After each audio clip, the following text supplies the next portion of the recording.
You find yourselves on the cusp of something.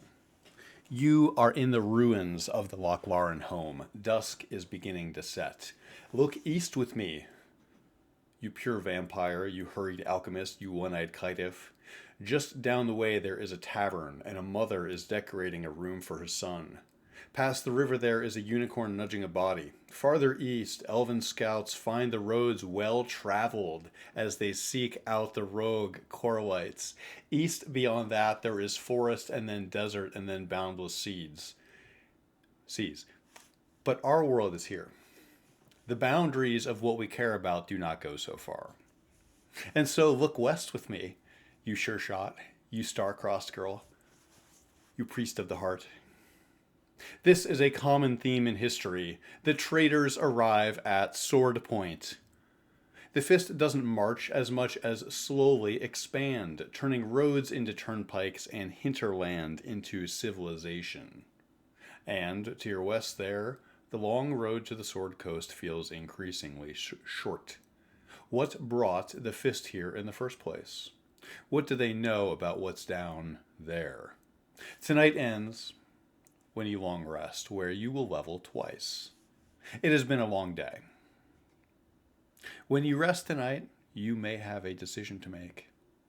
If you wish to bury a body or give it rites, you may designate those people when you long rest. And you find yourself here, standing in the ashy ruins. The sun sets somewhere deep in the trees, and a faint orange glow on the horizon provides minimal illumination for what is left. Near the top of the sky, a full moon has no clouds to hold her back anymore. The action is with the party.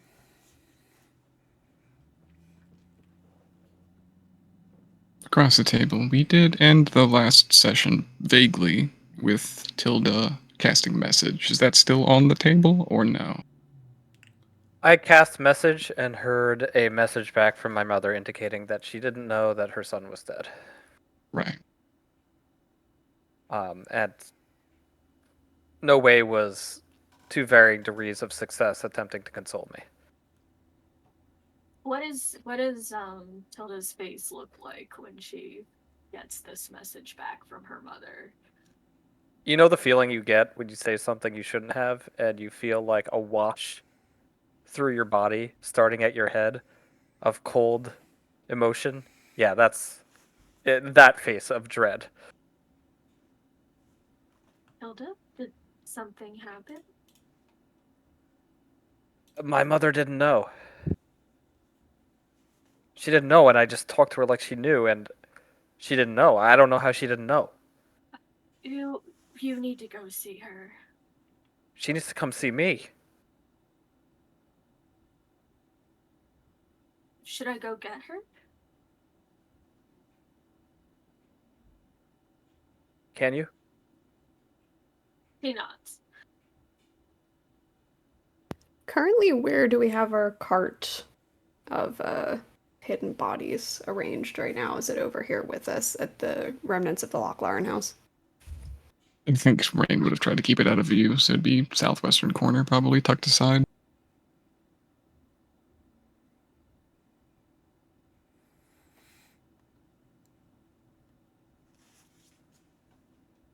Everyone see Noe dashes off.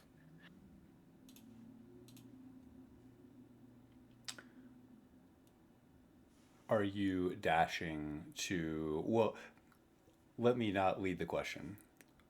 Where are you dashing to, Noah? The inn, which is where she last saw or heard of Tilda's mother.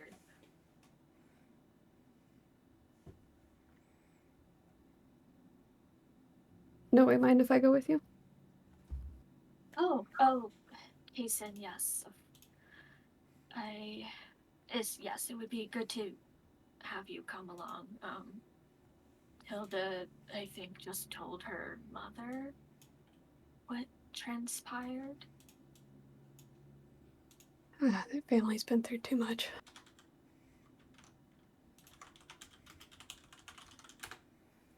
Where the three remaining folks, where are you holding the bot? Like, what are you doing with the body? I believe the idea was to keep Ran. I'm Rain. He's Ran.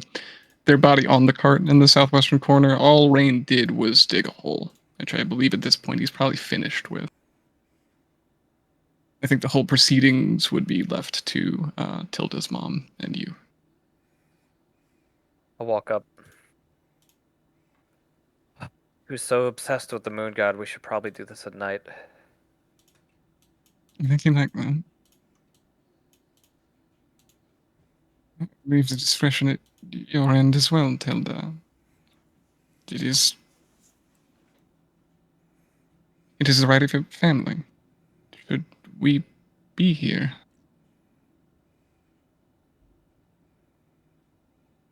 I don't know who else I would want here, other than you. Then I stay.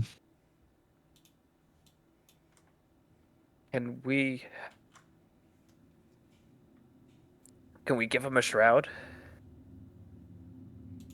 I'm sure we can find something, yeah. I'm going to hop over the fence gate and walk to the ruin where my brother's room was. And I'm going to sift through the wreckage looking for a keepsake that he might have liked. Specifically, I'm looking for, I imagine he had an idol of Selûne and a helm of my father's.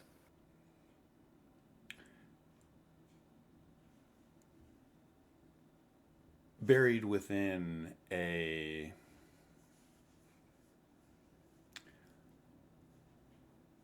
mass of charcoal from a downed rafter, you find the helmet, only slightly dented.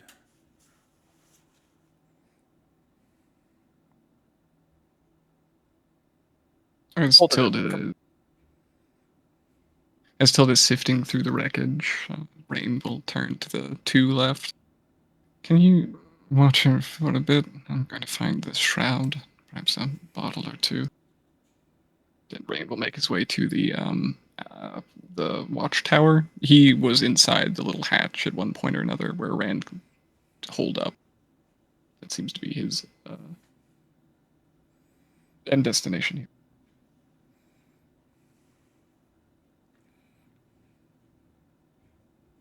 I'll hold the helm aloft in front of me, kind of wondering how it would fit on myself.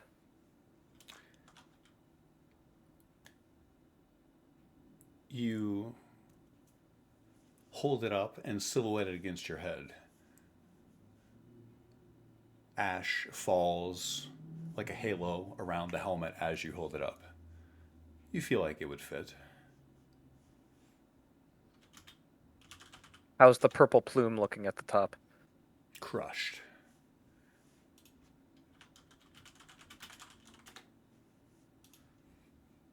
But I'll do my best to wipe it off with my grubby little hand.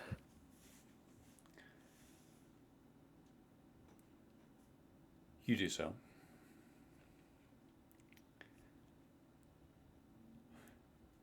Noe and Kaysen. Roll perception. I still have my 2d4 bless.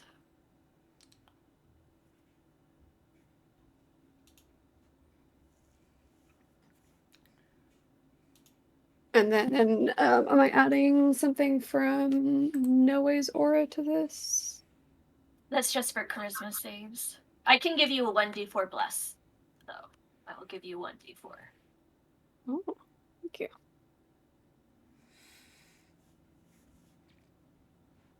So did I roll that right? 15. 26. With a 15.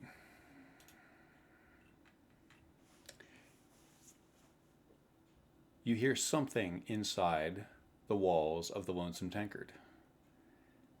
With a 26, you hear an evocation spell being primed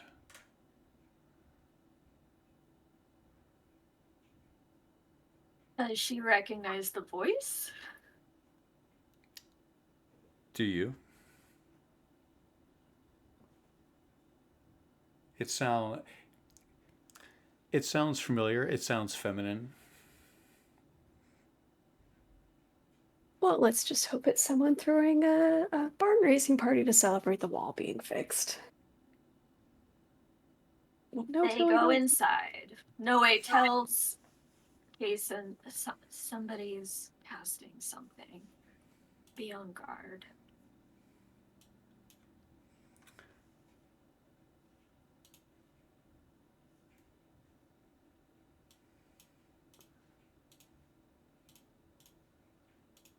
Oh, 1 second. Oh, you did not come with. Hold on.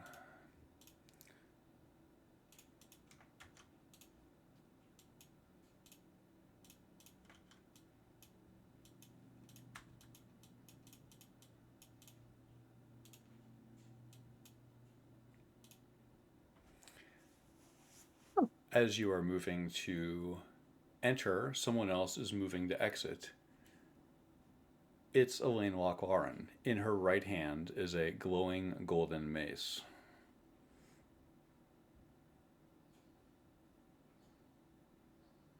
Miss Lochlauren, we She- were just looking for you. She is crying tears of anguish. She grits her teeth. You can hear the crunch as her teeth press against each other. There are tears in her eyes. She's looking at you, and you come to realize something, No Way.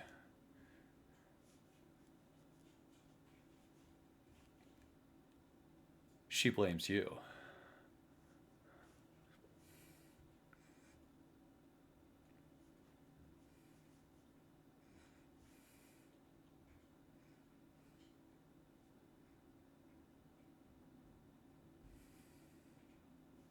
I think Noe takes a step forward, arms open, right until the moment that her best friend's mother looks at her with this disdain, and she takes a few steps back, starts to turn away, and says, "Kason, I should leave this to you, I think." Wait, what are you leaving to me? I thought we were walking her back to Tilda. You're the priest of Ilmater. I need you to use his blessing for her.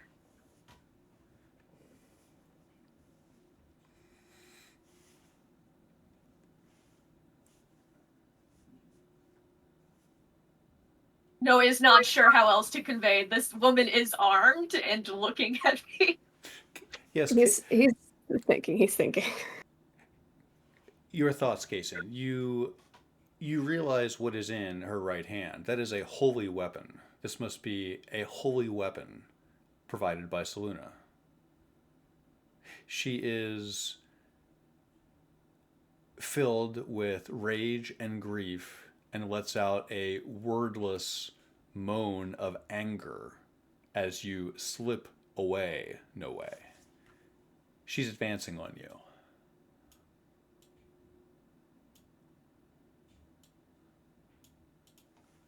In this moment, you realize how much to her you must look like your mother.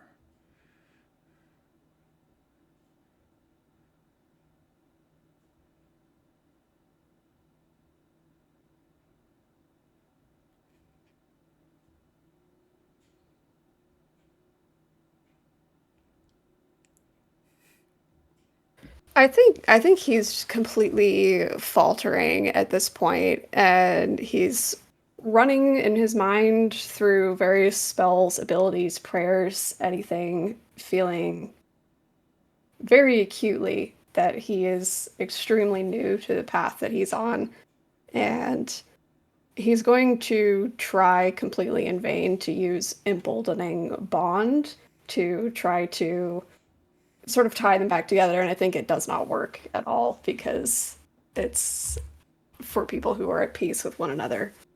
And I think he's just having this moment of being pretty lost in that hallway right there.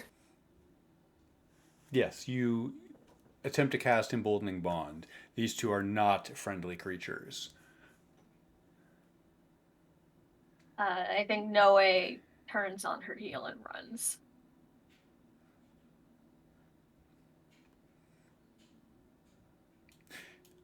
Lainey Lochlaren gives you a glance of disdain, Kaysen, as she walks past you, seeking her dead son. He very, very awkwardly trots along at a safe distance. What's a safe distance? A couple tiles.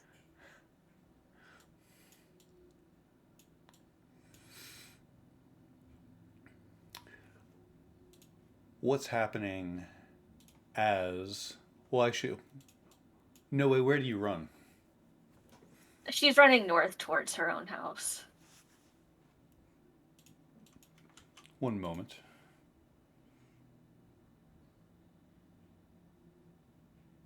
Do you run all the way to the door? She's circling around back. Okay, one moment.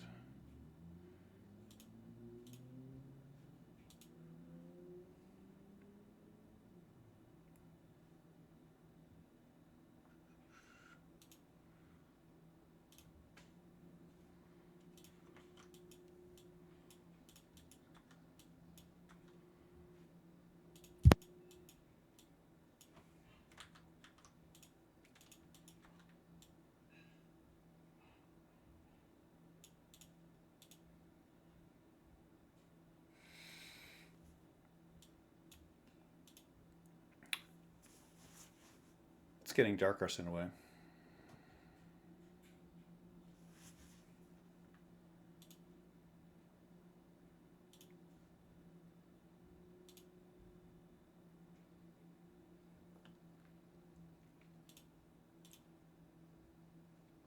So she runs up the path towards the back because she knows that the windows from her parents' bedroom do not face the back of the house. And when she's within range of where she thinks her brother's bedroom is, right, roughly above the kitchens, she'll point and cast message to Chazan. You do so. You point at your older brother's room, casting the message spell from behind.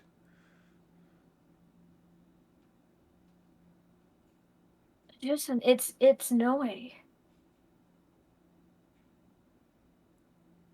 Your message sends.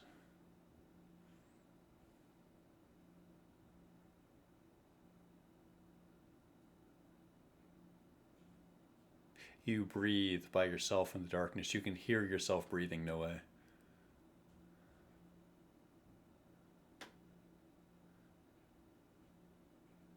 She sends a second one and says, "Look, I know things are bad right now, but something terrible happened to Rand. I really need you."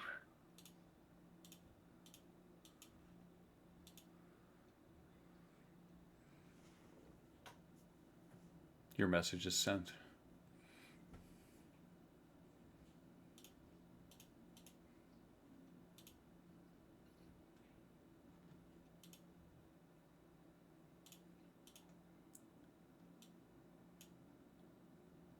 After another long, terrible silence, I think she points and tries to get her mother next.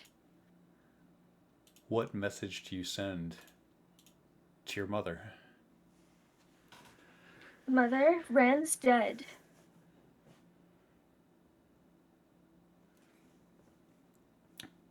You hear a voice in response. It's Rebecca St. Cyr, your mother. She says,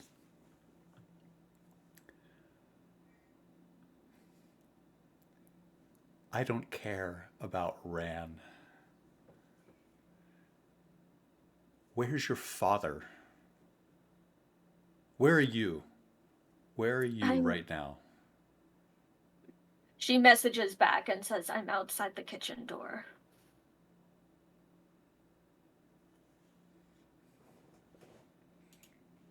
We'll come back to you in one moment, Arsinoe.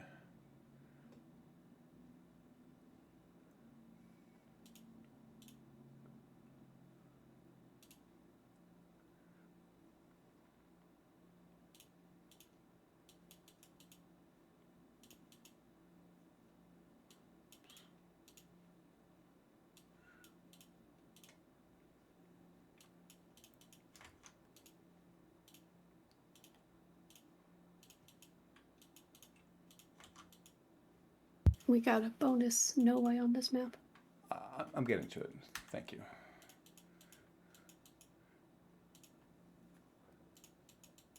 Okay. What's happening back at the Lochlaren residence right now?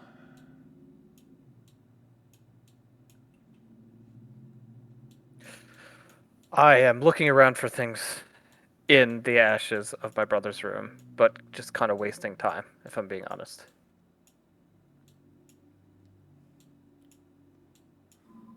Tilda, if I may, can I clean off the helmet for you so you don't dirty it up while looking for other things?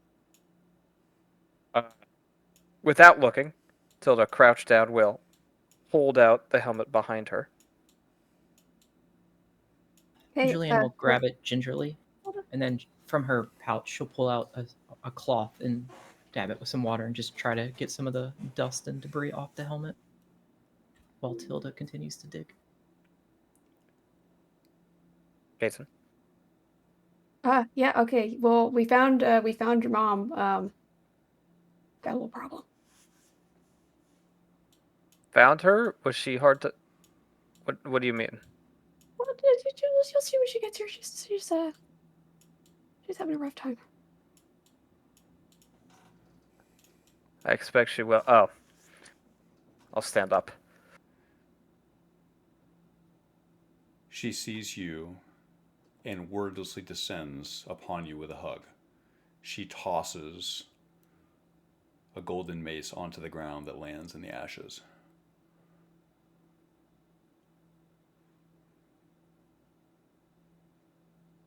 She's shaking while she cries. In your hands, Julianne, you remove dust, soot, and dirt from the dented helmet.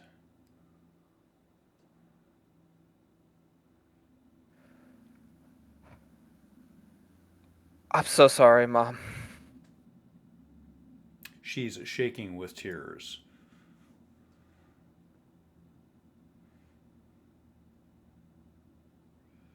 It was the fist. It was the fucking fist. I saw it. I read their mind. It was the fucking fist.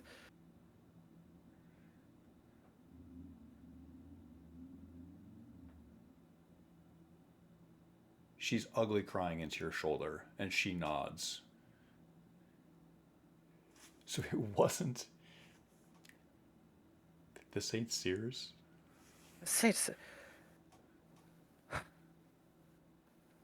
Mom,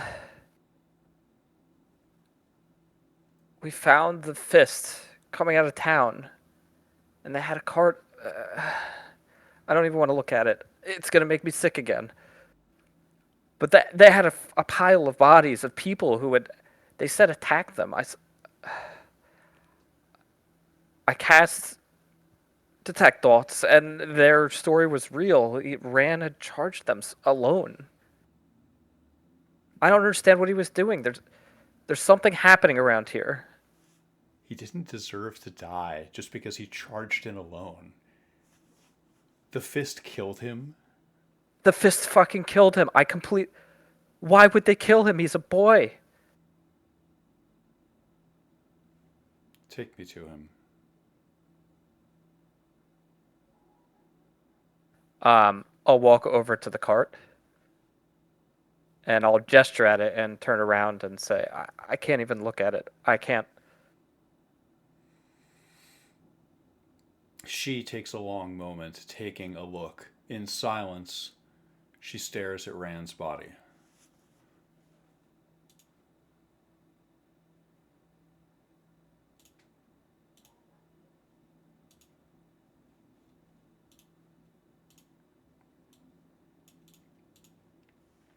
They thought he was a bandit. He was clearly taken by something. It was way over.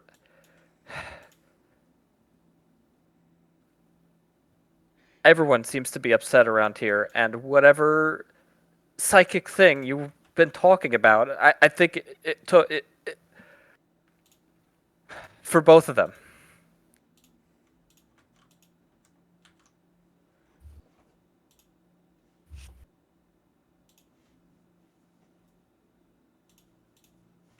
You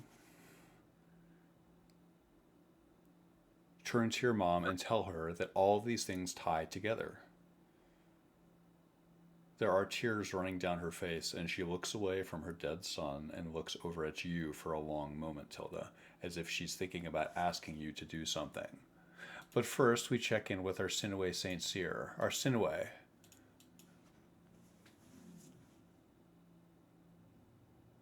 Your cat nudges your leg. Oh, Chest. She picks him up and holds him in her arms. You do so. He purrs. He looks hungry. Have they not been letting you inside? With a creak, your back door opens. Your mother steps outside. She's wearing something new. Studded leather armor. She's holding her rapier. She looks past you as if she's expecting something over your shoulder.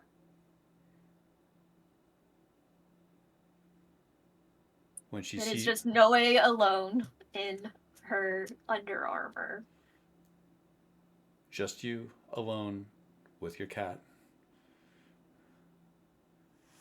She looks like she's breathing heavily. She trots elegantly, carefully, deftly down the steps.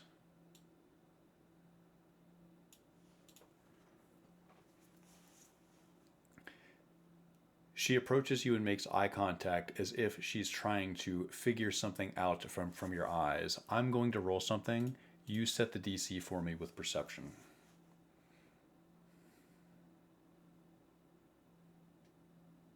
Her mother? I would have to Yeah. imagine the DC is 10. Okay, one moment.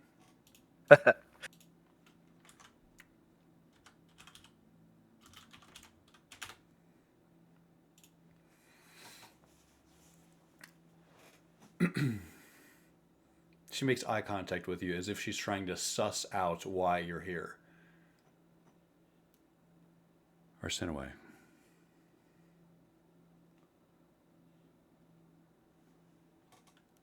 Your dad's gone.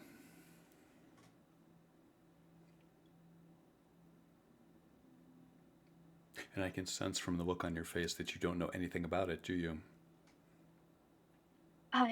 I suspect something is going on with him and Ed, but you would know about that more than I do. As soon as you say Ed, she draws in a sharp breath. That fucking druid. Did he take your dad, or did your dad go with him willingly? And I when? don't know. I don't know. We accompanied him south towards the elves, towards Isharin, and he recovered the body of his wife. And he said this whole time that he'd had this agreement with my father, and that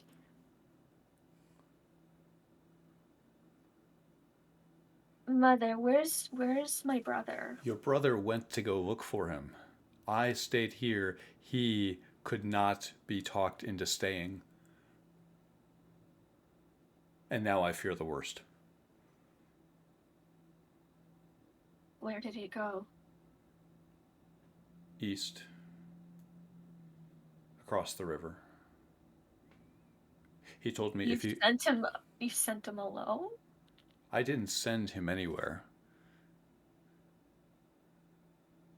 When we came back to the house and found your father's bedroom empty, we both knew what had happened.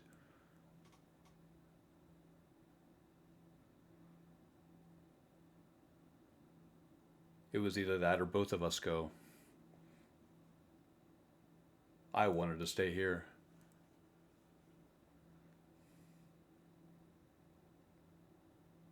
If you don't know a thing, do any of your companions know anything about this? They were with me. And right now they're trying to bury Rand.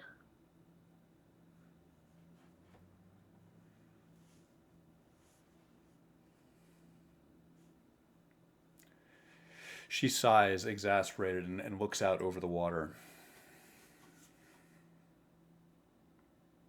We should go look for him.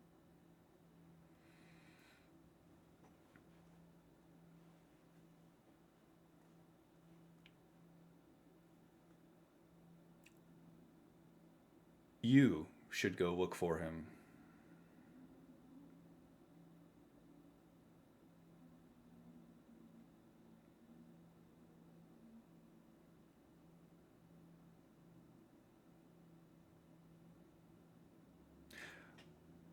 Mother. Where is Rand's mother right now? The Lochlaren woman, Lainey. Where is she? She's at the remains of her house. Why?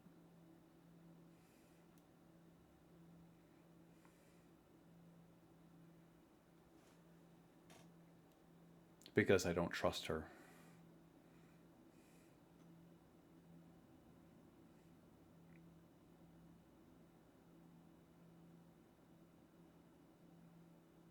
Mother, these thoughts aren't yours. She tilts her head. I don't. Have you noticed over the past week how desperate and paranoid everyone has become, to the point where people are nearly murdering each other in the streets? Yes, Arsinoe. Because there's one ticket off of this thing, and now everyone's looking to fight for it. What is it?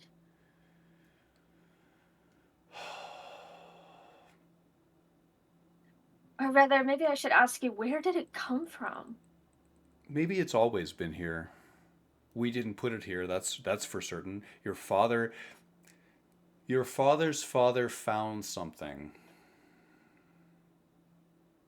If you stumble upon great power, is it not yours to take? But none of this really matters right now. I think we can talk about that later. We need to find your father. Let me ask you a question about Lainey. What do you think she'll do if she finds your father? My brother. We were just discussing Josen. Yes, Yosan is looking for your father. Certainly...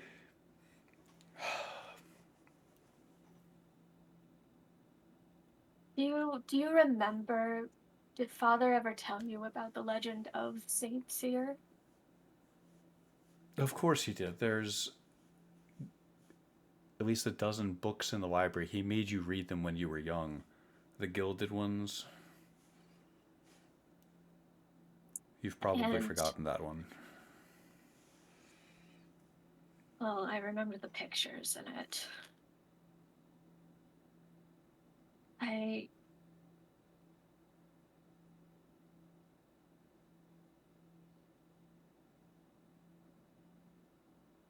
don't know what to do. I wish there was something I could say that would get through to you. You wish there's something you could say that would make me see the shadows that I'm living in. But I already know Arsinoe, I know that there's... Of course there is a great darkness over everybody. You said it yourself, Ed is taking his wife's bones to an altar in the earth. I can only imagine where your father is right now. Yes, he has some sort of dark bargain with Edward. I don't dare ask what it is. That Loch Laren woman is about to have a dark bargain of her own.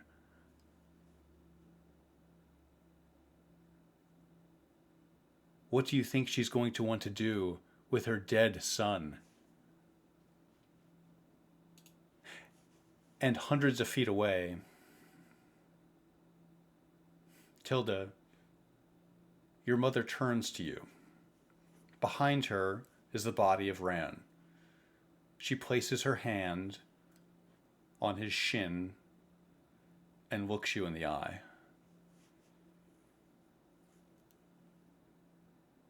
You have to take him up there.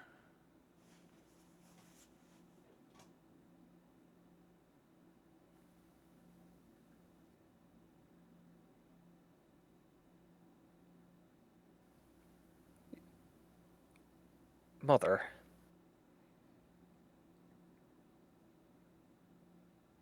You have to.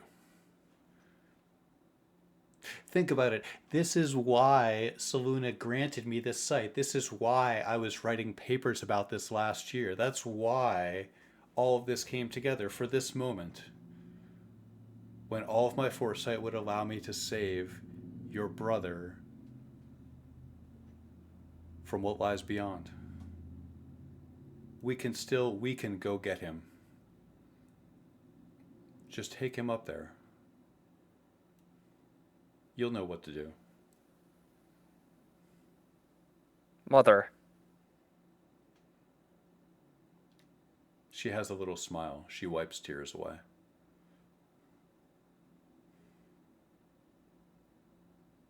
Remember how you said,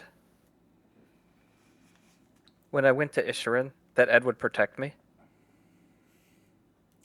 I said that he wouldn't let you get hurt. Oh, he let us. You know, he was completely consumed with resurrecting his dead wife. He didn't give a shit about us. Sorry.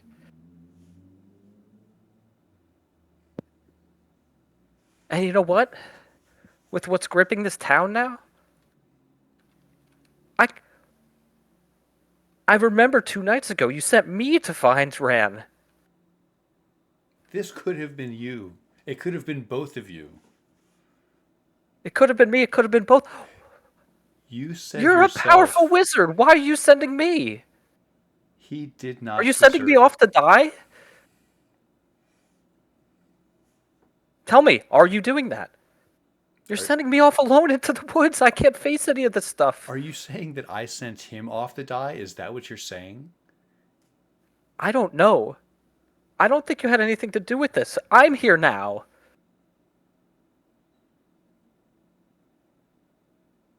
Mother, I can't face all this stuff. I can't do it. I can't do it. You I'm not can. Dad. I'm not you. You're more powerful than you realize. Maybe even more powerful than me. You can make this right. You can fix this. You can put the pieces back together.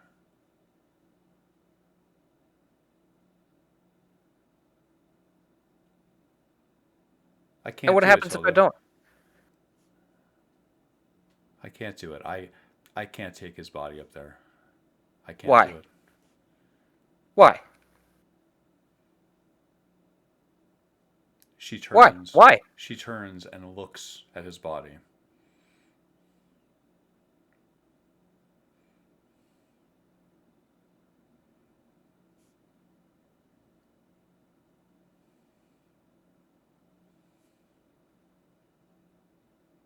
From behind, you see the back of her head, her silver hair. It reminds you of Rand's. She tucks some of it behind her ear as she looks upon her son, maybe for the last time.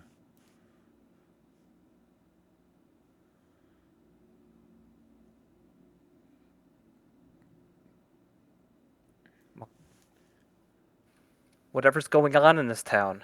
Don't think you're exempt.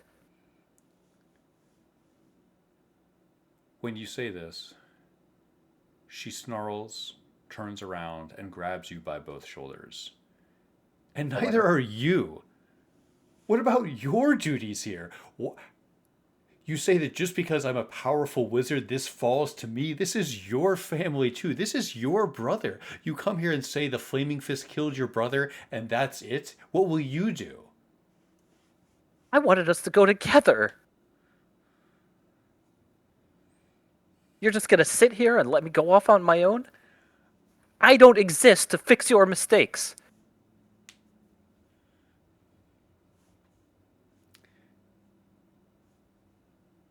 She presses her head to yours and whispers something just for your ears. That Saint Cyr woman did this. Or she was certainly part of it. You think she didn't have a hand in this? You think that the Fists are here entirely independent of what her and her family are doing?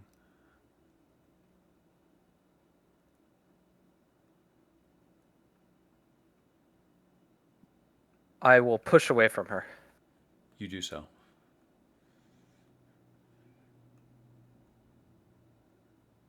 She lets loose a anguished sigh as she quickly oscillates between many emotions: loss, hatred, fear, overwhelming grief.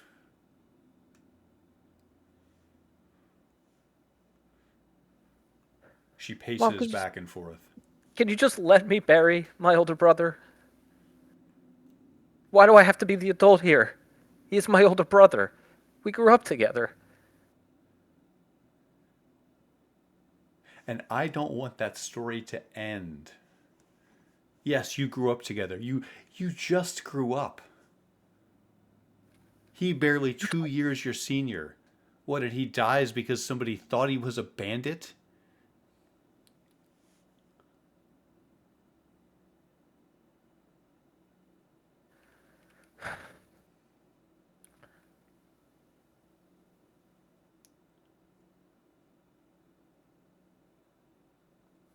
I'm going to...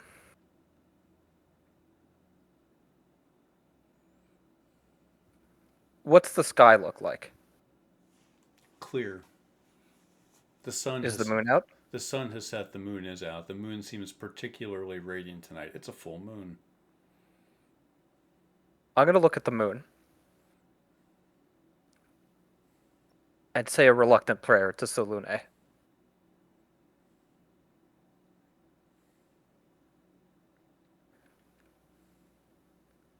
I'm asking on behalf of somebody who's really obsessed with you. I would owe you one if you helped me here. I don't want to do necromancy for you.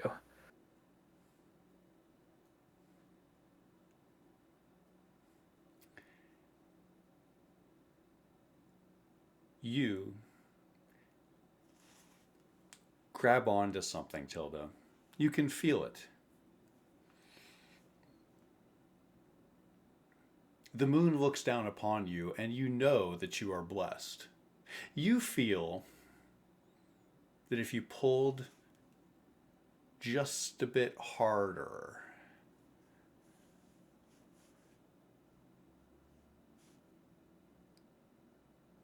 there's something there.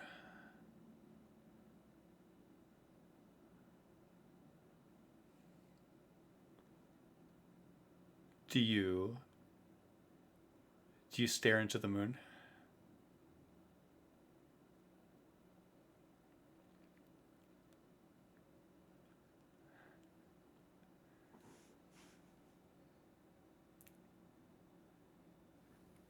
I'll do it. I'll do your stupid little thing. Just help me consecrate him. You do so.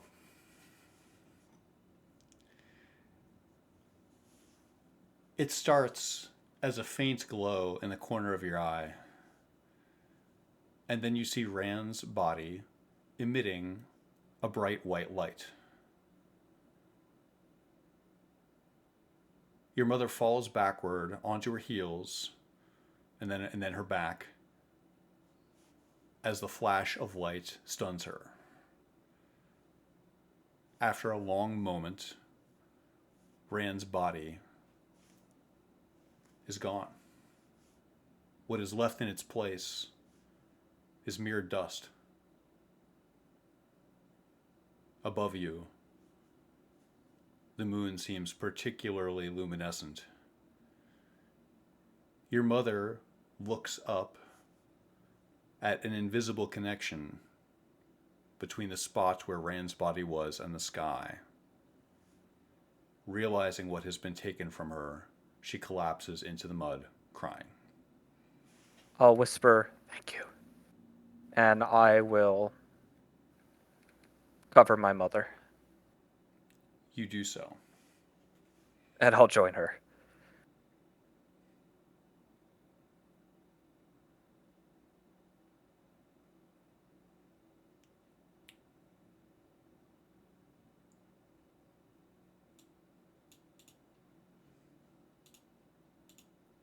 Standing back a little bit from them and more just talking to the rest of the group. When all of this is over, I think we should all try to build some kind of monument to everyone. Some kind of memorial.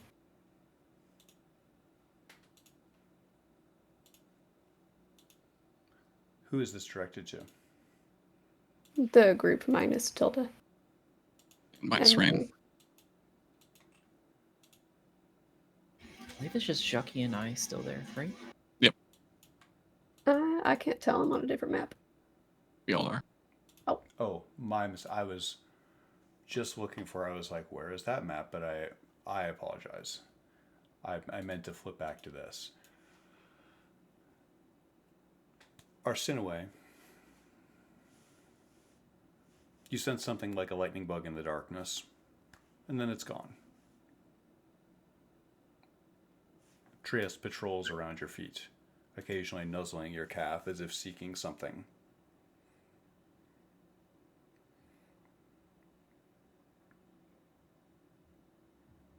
She takes in a deep breath, steadying herself, and then reaches for her mother's hands.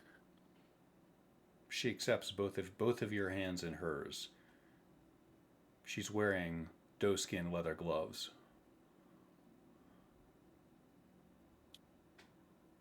Listen, I can't imagine you've been sleeping very well these past few days. But I need you to do something. I need you to stay here. Don't open the door to anyone. Don't go out. Just stay and wait for me to bring back Josen and my father.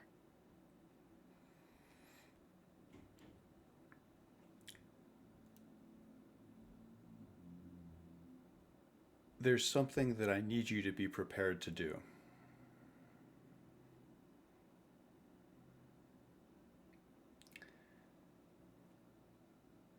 Your father's health is failing.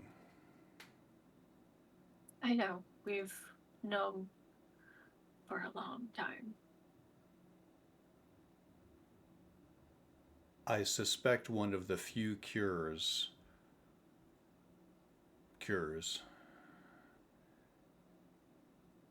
would be you biting him and turning him.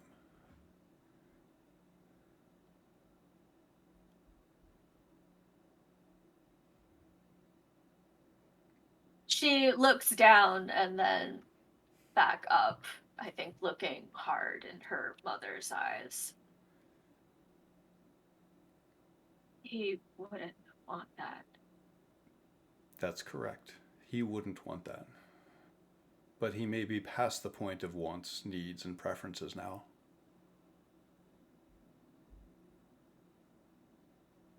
Although it may be hard to do, you may need to dishonor his wishes in order to save his life.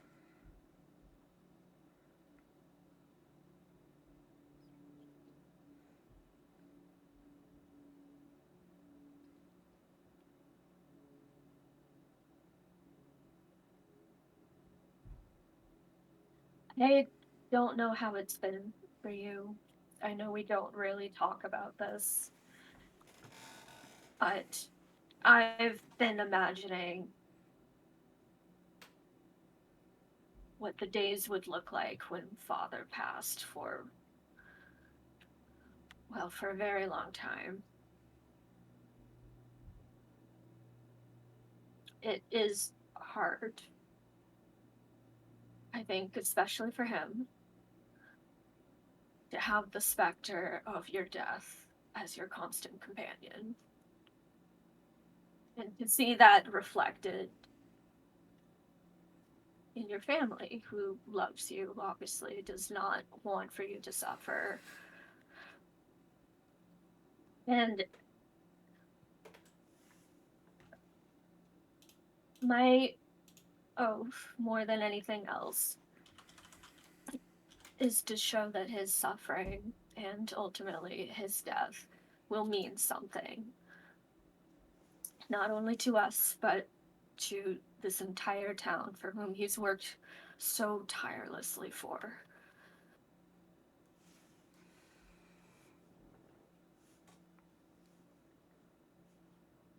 He wants to die.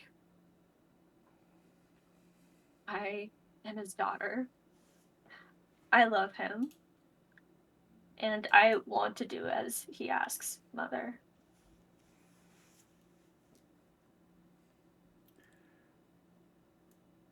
We can't keep going back. We have to find some sort of light that will let us find the road forward. Or we're going to be trapped here forever.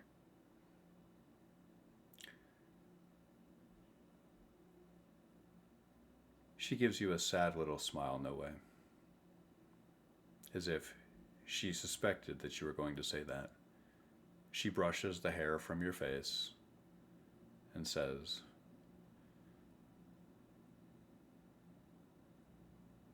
as long as you think you can do that when he's in front of you.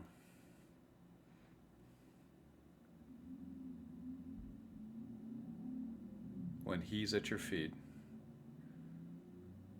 I hope you have the same level of constitution that you have right now. I hope that you don't falter when you need that, if you think you can do that. Well, the people of Evening Star have learned best from the autumn trees when it's time to let go. Shantea will witness this as she has witnessed every other daughter who has had to stand by her father's side and watch him die.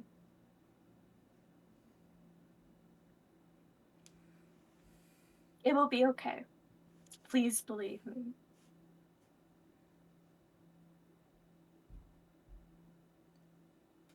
I trust you, Arsinoe. She places a kiss on your forehead and walks away before you can see the tears start to form in her eyes.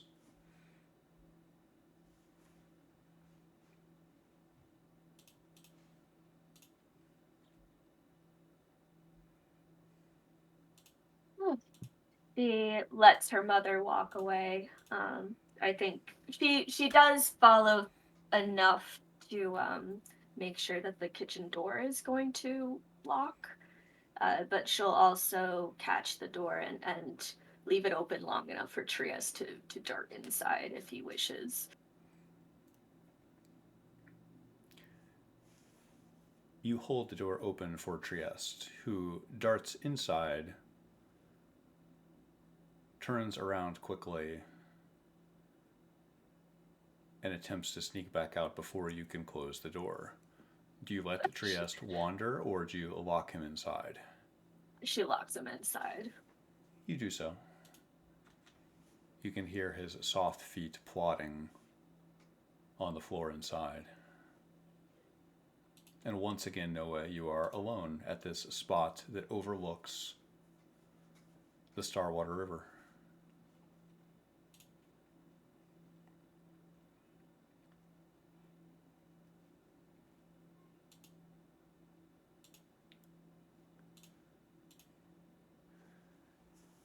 And it is getting rather late in the day, wouldn't you say? Is the party coalescing around the Lonesome Tankard at this point? Or were you going to sleep somewhere else? Did I misread your intentions last time? Go ahead, Ari. What were you going to say? We still got 2 stinky bodies with us, or somewhere. You can, as a reminder, this is part of your long rest sequences. You can identify people to give them rights, unless you had another idea. If you have another idea, I'd be very open to hearing it.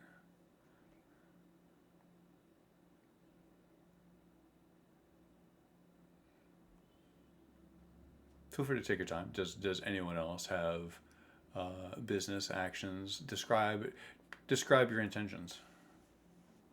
Rain was heading to the watchtower, right? Rain was heading to the watchtower, the north Yeah, tower. I was gonna correct. Tilda initially, before all of the family drama happened, was asking for a shawl, and Rain was going to go poke their head into there.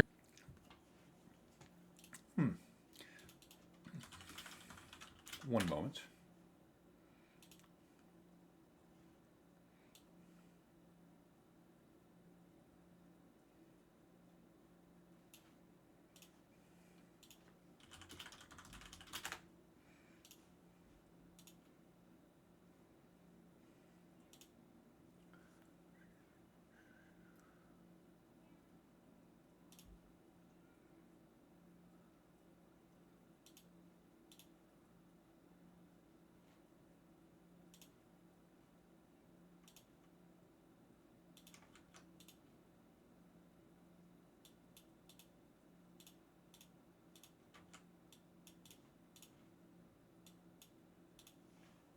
Rain. You find yourself in an old wine cellar.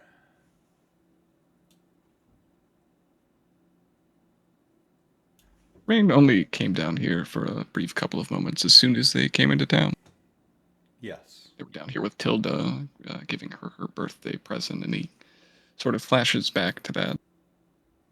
How unfortunate things have fallen out since then, but he knows that this is where Ran kept holed up in his long nights. He's looking for 3 things. 1, any personal effects that Ran might have left behind. 2, some sort of shawl, because right, it's pretty irrelevant at this point, but that is number 1 thing. And number 3 is booze, preferably 2 bottles of such. One to put in the grave that he thinks there still should be a body for, and the other one for Tilda. You find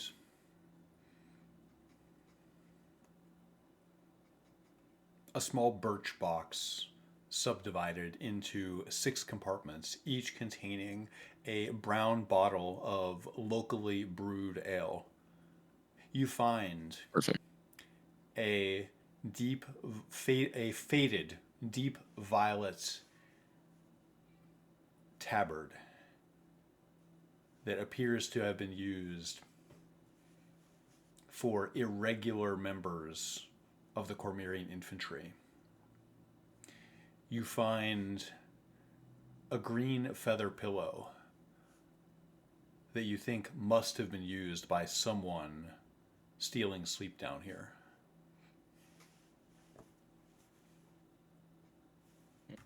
Rain will wrap the box of booze with the tabard. Take a few moments down there by himself for a change. Sulk a little bit and head back up.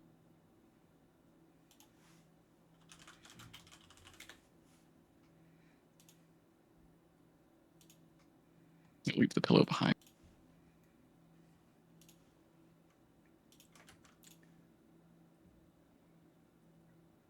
One moment.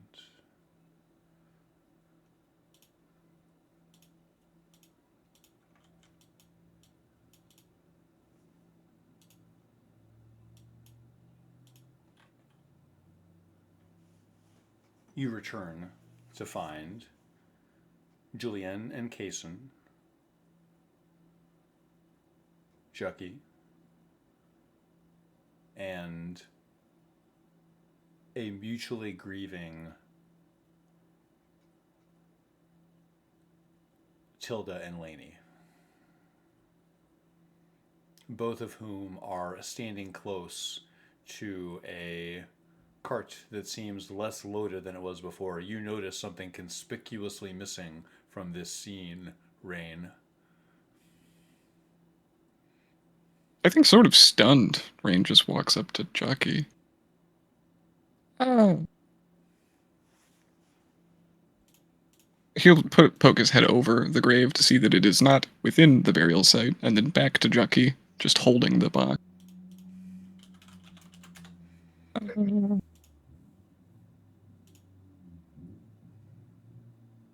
Jucky kind of moves his cap while also itching his head, and he's just like, I don't, he was there, and then he wouldn't. Let's just look over to Julianne.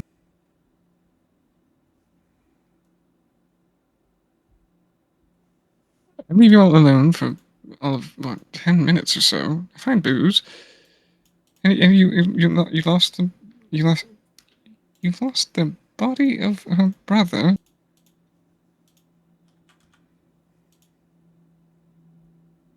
We're all fine with this. You all seem...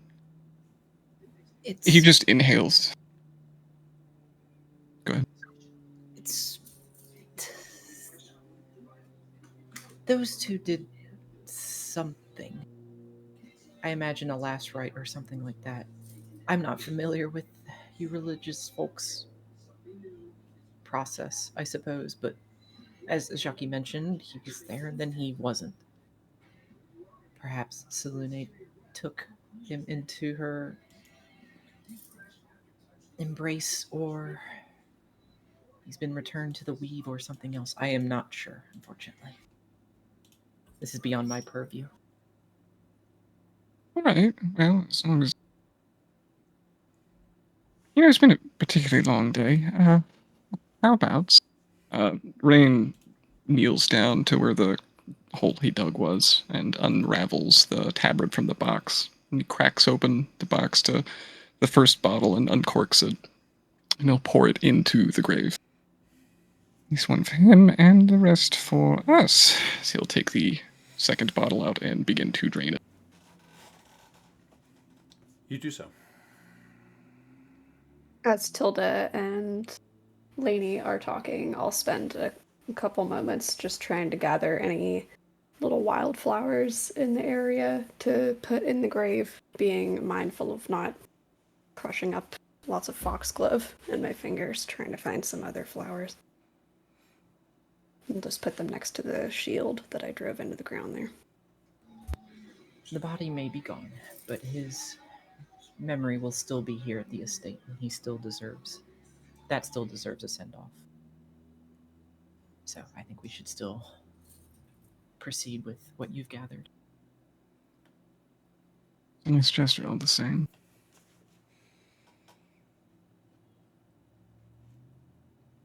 I think ready for the first time that you've seen Rain, he'll drop the tabard within. He'll assume to some degree that it's either a memento of Rand's or close to him.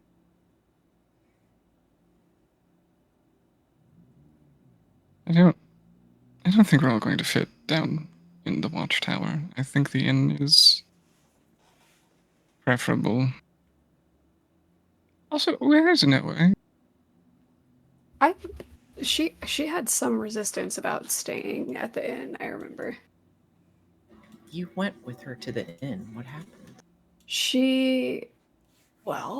Someone came at us with a holy weapon and gave chase. So Noe ran off in the direction of her house. I'm hoping she will be meeting back up with us and not, pull a case and then run off in the middle of the night.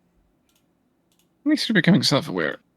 Against my incredible best discretion at this point, leaving you all here. I think finding her is a good idea. Perhaps giving them a moment alone. He'll gesture towards the grieving too.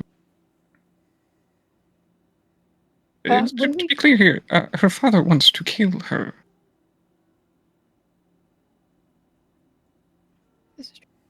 So perhaps going unannounced to their own house is a bad decision. He'll dust himself off at that point. Well, the last we saw, or at least was conveyed to us by Julian, he was incapacitated. He was bedridden, flailing in muscle spasms, and it took all my effort just to keep him onto the bed and get him comfortable. How he's up and moving around, I do not know. What I gave him shouldn't have been able to do that. I don't think we know across the table that that's happened. I thought that was okay. Never mind. Scratch it. I thought that was mentioned. I'm just, all things considered, if the Moon Maiden herself rested a body, he's trying to be discreet. We are close. Rested a body from this plane we find ourselves on. There's an aboleth in a cave, a giant spider reaching about. Perhaps it would be within our best interest if we all plan to stay together.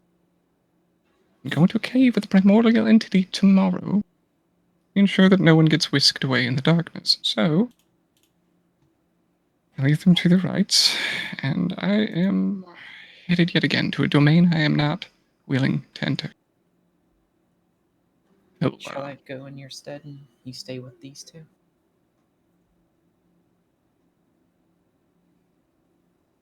Take him. He'll look at Jackie at that point. Okay. Jackie, do you mind coming with me? No, ma'am. And Julian, you had some kind of potion that you were working on. That's correct. I imagine the primary component should hopefully be mixed by now. I'll have to check my lab one more time. Maybe I can give us some kind of breakthrough. One can hope. But these things are iterative, and sometimes luck is the biggest factor. Well, sometimes I'm not the luckiest woman, but I try to hedge my bets where I can. But if my research is correct, it should produce something valuable. I think we'll need all the help we can get. Agreed. And I know I've been running off and being a fool, but in my defense, I was just trying to bring people back together. But I think there's just so many missing and so many bodies piling up. It's physically impossible to try to go after everyone at this point. So I just wanted to make it clear that despite my attempts to round people up, I don't have any intention of actually going anywhere. By me, I mean leaving. I want to see this through. That's good. Personal growth is good. You're growing up so fast. Now, if we can, let's stick to the buddy system going forward, yes? Yes, hedge your bets. I planned to, but we had to finish this conversation if we would. Now, if you don't mind, Jackie, let us be going. Noah, you find yourself on the northern road.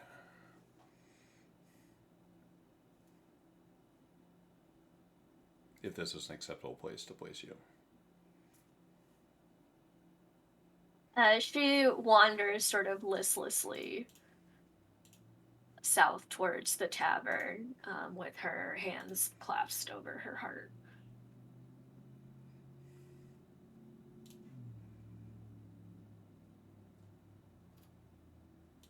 Let us stick to the main road and head towards the estate, if we will.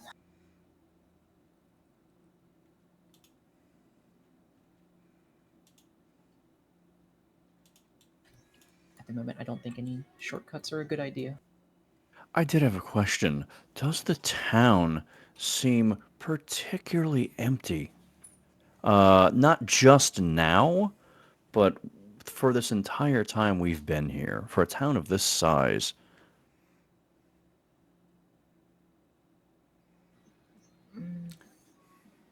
There should be more foot traffic back and forth to the tavern. I agree. That's I kind of meant Especially- for the DM, kind of like over all oh, of the the DM. yeah. Sorry. Yes. So, two observations. One is the party's arrival or the party coalescing here at Evening Star happened to coincide with the exit of many seasonal workers. So there has been this massive exodus of people that sort of coincided with the same week that the campaign started. On the other hand, certainly you would expect a lot more people. There is a broad sense that, yes, things are empty, things are unmanned, there's just less people everywhere. And you can sort of picture, Jucky, that when the Coralites came through here and the Flaming Fist have been through here, there's certainly been enough collateral damage that people are either hunkered down somewhere, hiding, injured or dead. Certainly there have been casualties, but yes, something tells you that a idyllic human farming community should look a little bit different than this in its day to day. Okay.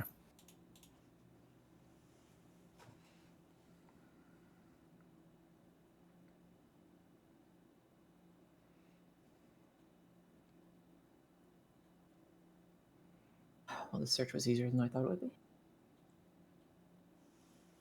Oh, hello. Where's Tilda? Still back at the estate. How are you holding up? Are you okay? Yes, sorry. I was trying to find my brother. He and Rand were best friends. I thought they should know. But apparently they've gone off to look for my father as he's gone. Say again. He's not there. What do you mean he's not there? Sorry, I see now how that could be confusing, but his body is no longer. My mother doesn't know where he is. How did she not know where he is? She was outside his door. I assume Ed had something to do with it. He did leave rather suddenly, and he and my father had something of a pact together.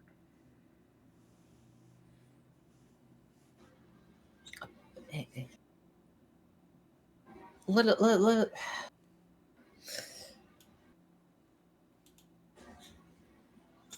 us regroup. We can discuss this further, or at least let's walk and talk.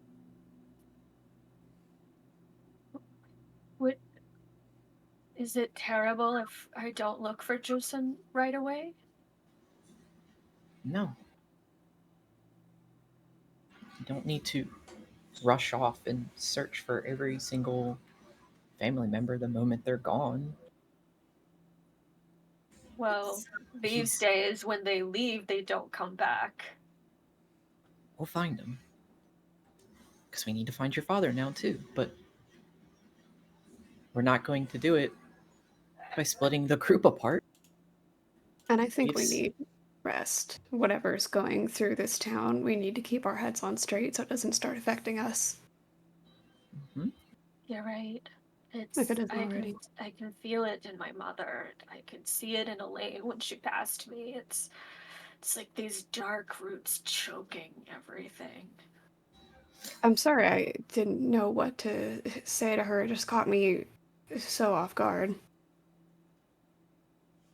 No, it would have been more terrible if you had said something that agitated her enough to attack. I think she just needed to pass on by. Yeah, I agree. When somebody has a single-minded focus and they're moving that way, and you just happen to be in that way, anything can look like you're the target. Speaking of single-minded people, I wish I could fit a sunmelon in my pocket to lob at that damn druid next time we see him. Should we try and see if Rick is home? I was just wondering that. I mean, I don't know if he already tried to go talk to him. I don't know if it would do much good, but if everyone is going crazy and marinating in their own mind, it might be good to see if he wants to come over to the tavern for dinner or something. Yes, I think he's not at home by now. It's pretty late. Then he must still be at the docks.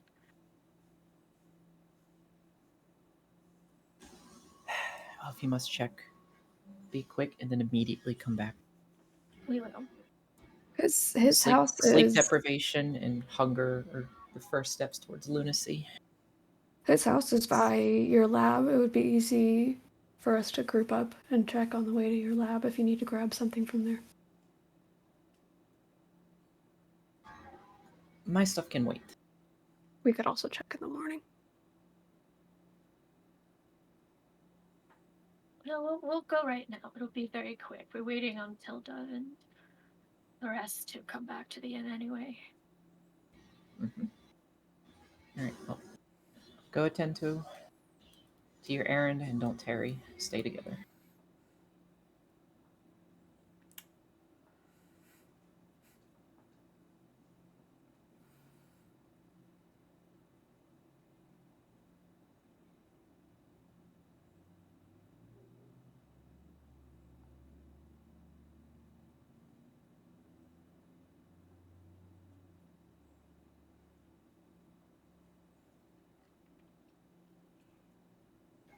Chucky, are you going with them or coming back to Tilda and Rain? Julian will be heading back up to Rain and Tilda to at least let Rain know where the other two are going. Well, Jucky figured he was sticking with Julian, so that's what he's doing. Okay.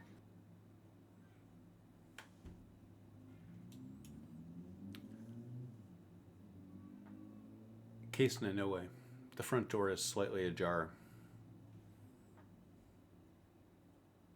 She gives Kaysen a look and then knocks on the front door. He's going to stand somewhat back just because him and Rick have not had the smoothest of interactions as an overall average, so he'll stand just a little bit back.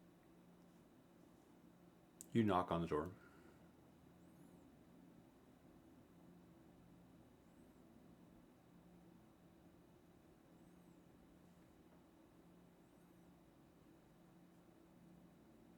Looks like either no one's home or he's keeping to himself. She'll nod at Kaysen and then poke her head in. Rick? The door creaks as you open it. The ceilings are low. Your voice doesn't echo. In fact, your voice seems swallowed up by the various clutters and projects that dominate the house. Do you think we would burst into flames if we just barged in? You've been reading too many vampire romance novels. Don't call me out like that. Or is it something against the tenets of your religion? Ilmater, it's not suffering enough if... No, I just thought that Ed would somehow sense us stepping around his things and would just strike us down from across the town. I think he's got other things on his mind. He's just gonna barge in You do so. and just start snooping. You start snooping. What are you looking for? He's not trying to go through too much of any items in the house. He's just mostly looking for Rick. He's making a lot of noise as he walks around. There's few rooms here. There's a front bedroom and a back bedroom. Both are empty. The kitchen is cold. It seems like no one has been here in at least a couple days, from what you can tell. There are no signs of recent consumption of food or drink. Nothing seems disturbed. There are various projects in various states of completion in the house. You walk into a keg that is haphazardly placed in the kitchen. It emits a strange burbling sound when you walk into it.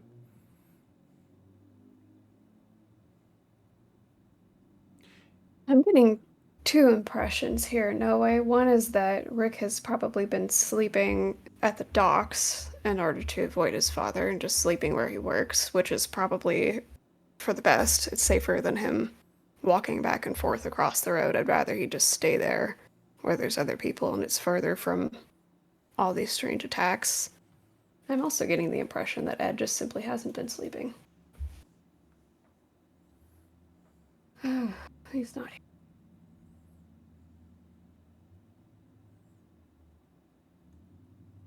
She nods and follows after Kason. Something about the house reminds you of the smell of Julian's lab. Something avian, maybe. Feathers.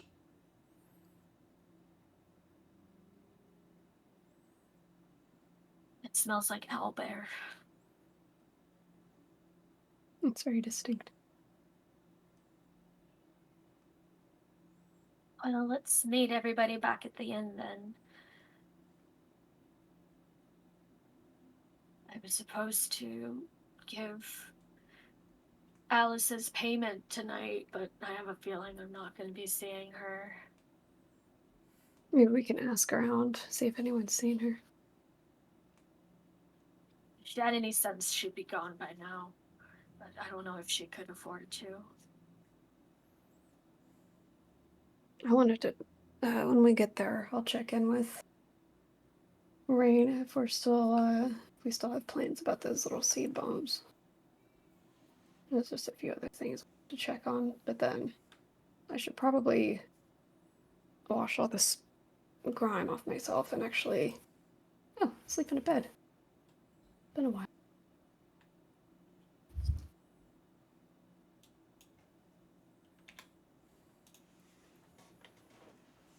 I'm just gonna jump myself over to the front door.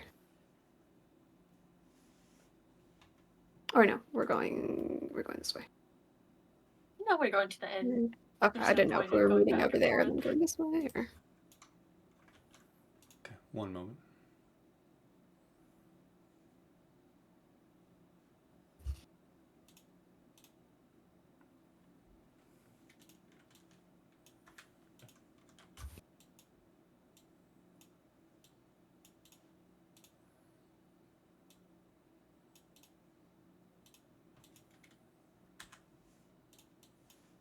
We will visit you two in the Lonesome Tankard momentarily.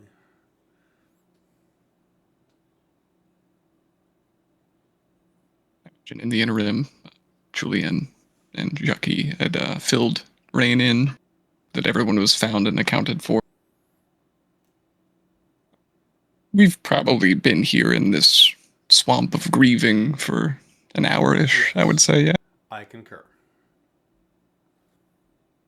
Eventually, Rain will stand up from the stump he's just been sitting at, watching over them, and nudge Tilda a bit. I will say to my mother, Mom, I'm going to make this right. I'm going to make it all right.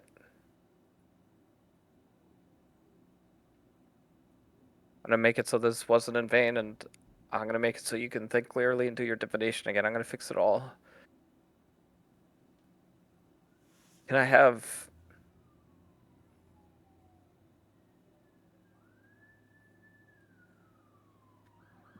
The things I'm facing are so much stronger than me.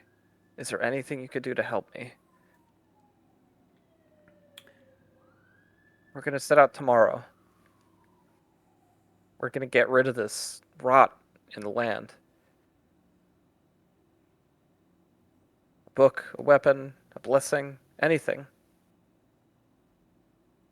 that wasn't lost in the fire.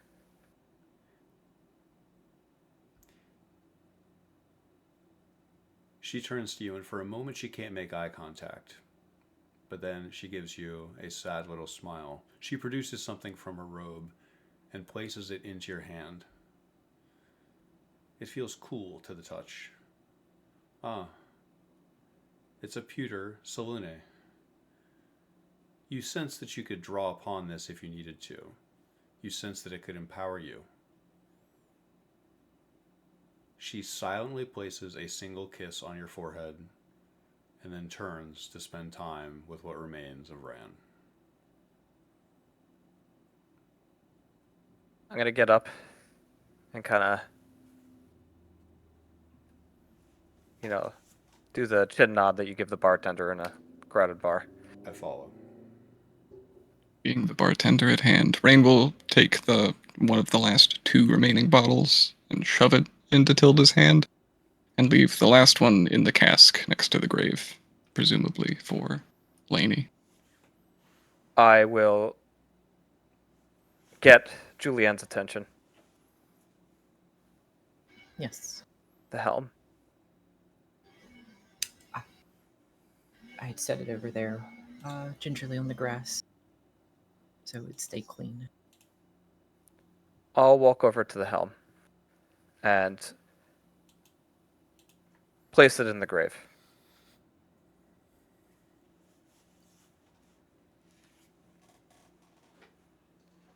You do so, where it reflects the moonlight. I'll look up again at the moon and sigh.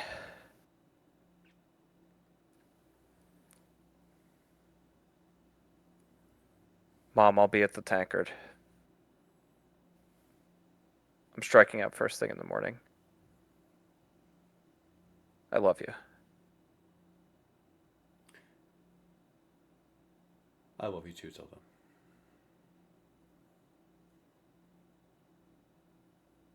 And I'll leave for the tankard. You do so.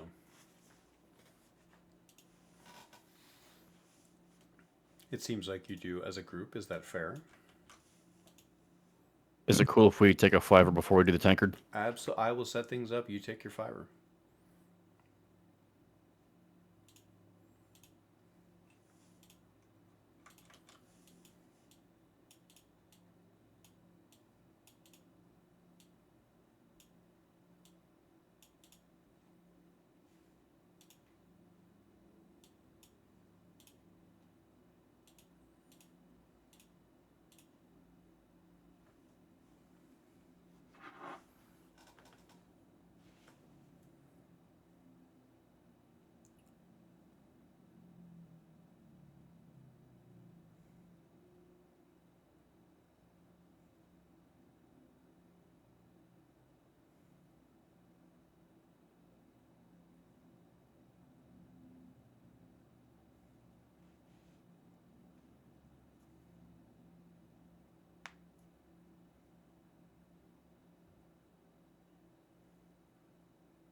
Hello.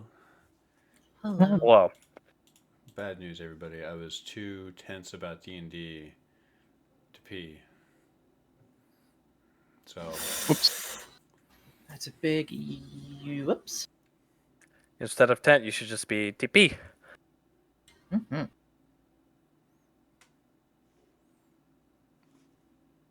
my foot's very twitchy. Mm-hmm.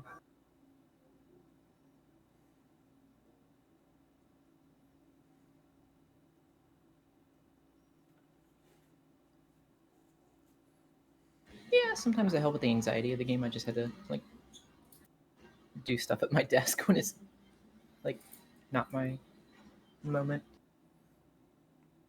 You know, you're so right. I need something.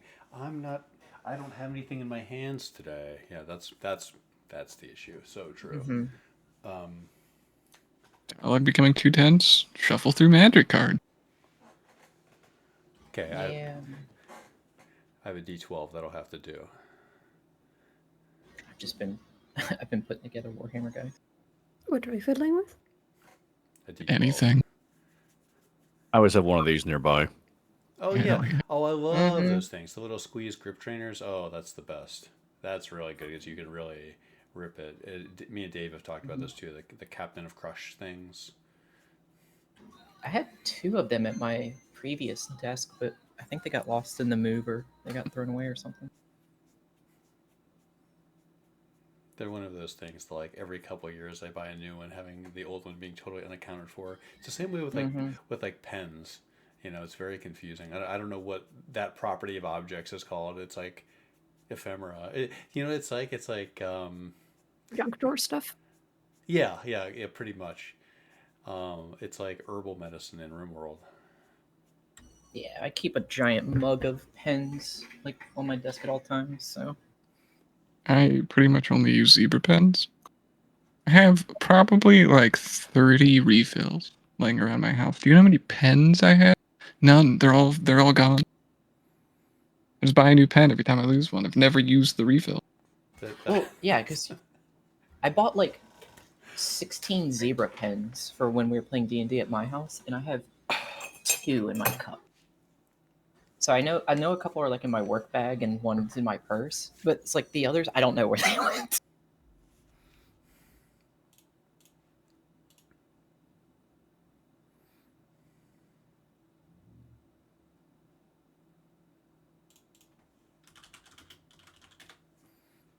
You're ready to crush out one last campfire. Mm-hmm.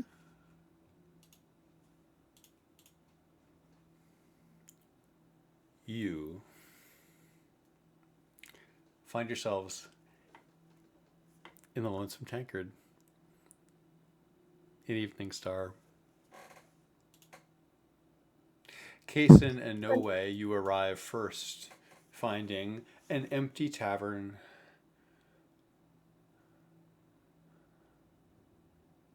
Okay, I'm starting to get a little worried. Where the hell is everyone? I mean, Mikhail lives here, right? And the Lonesome Tankard is only 1 story, right? Correct. Okay, he's gonna walk around the loop and stop and wash some of the grime off. And he's gonna walk this loop and go check out the stables. In the stables, you find a pile of hay growing damp. It looks like it's been sitting here for a couple days. He looks for Bill's chestnut colored horse in here. And you find nothing. You find no living things, for that matter.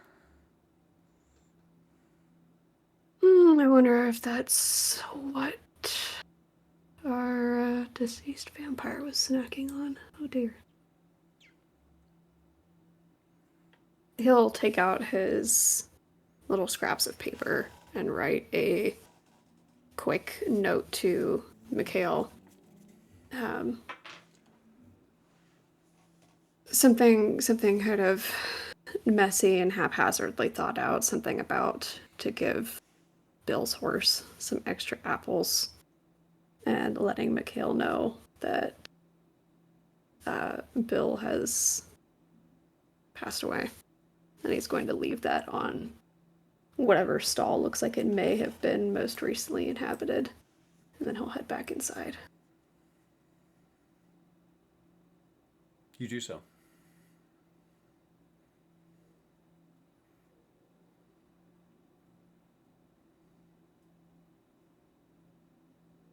Yeah, well, he's still present and accounted for. I missed the first part of that. If I'm right, could you? We're all present and accounted for. Now that everybody's at least within the main hall or in the kitchen.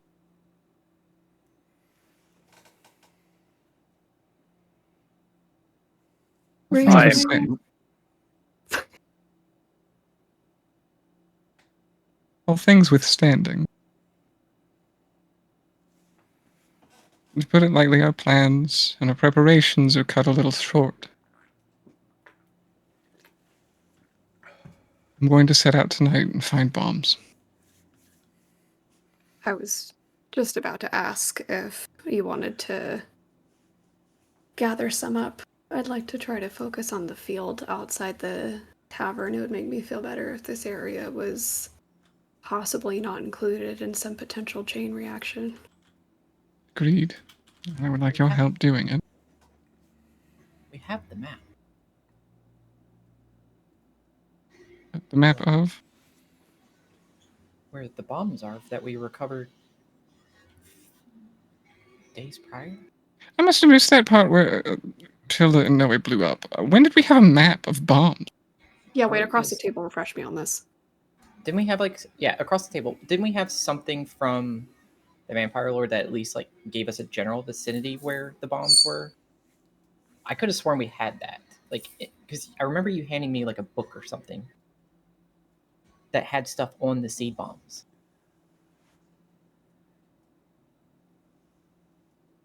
Personally, don't remember that at all across the I table. mean, it was a while ago. Yeah, but That would have been like February. yeah. Yeah, it does feel like it. I know we had a general idea of where they were and that they were in Evening Star, Isherin, and then the area of Cormyr around this area. I know we had a general sense of the range, and I think we vaguely sussed out how far they were spaced out just from our trial and error of digging some up out in the field is what I remember. This is what I think you guys got. Okay, I'm racking my brain without checking the VOD. Here's what I'm pretty sure you got. And I think the reason why Sarah remembers this is that Julianne was the person who ended up with this.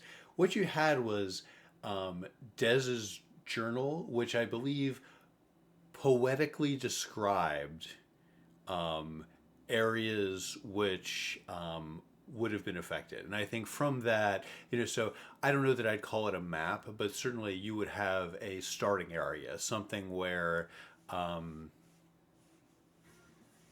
this. Yeah, I mean, I didn't know any other way to describe it. So It's more like a narrative.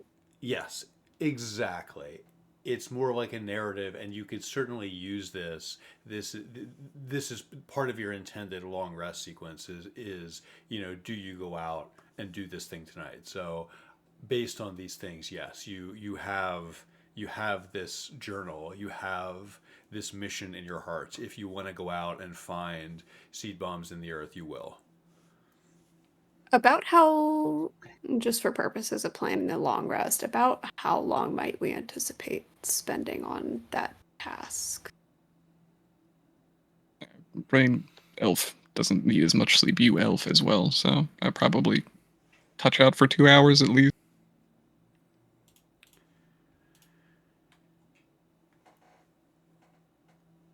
You will have a chance to potentially, as part of your long rest sequence, meditate and dream if that's something you desire.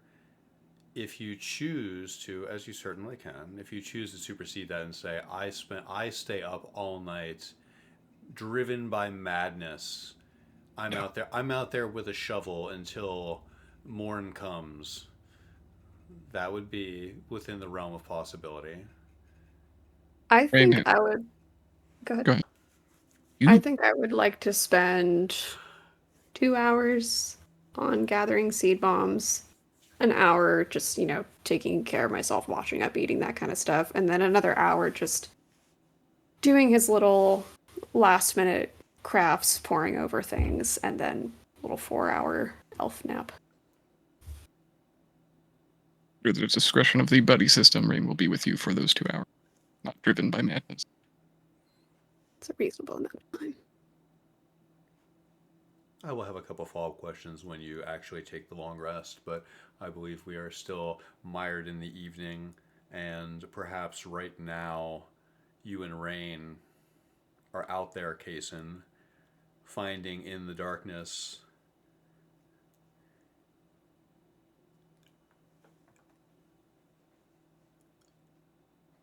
like splinters in the soil, these terracotta spheres encrusted in dirt. They all have a sulfurous smell about them. They're heavy in your hands. What did Jockey have to impose as we all outburst together? Jucky heads behind the bar and he's just, I won't say he's like tossing the place, but he really, really wants a smoke right now. And in particular, he's looking for a cigar, if there's any of those around. You ransack the place. And behind the bar, you sense that you're not the first person to do this, Jucky. You realize, based on the pattern of dust, that certainly you are not. This is not this bar's first time this 10-day that it's had to endure this type of treatment. And as such, you come to realize something. If you're gonna find a stogie to round out this evening, it might be in somebody's room, not behind the bar. This place is a tavern, after all, right?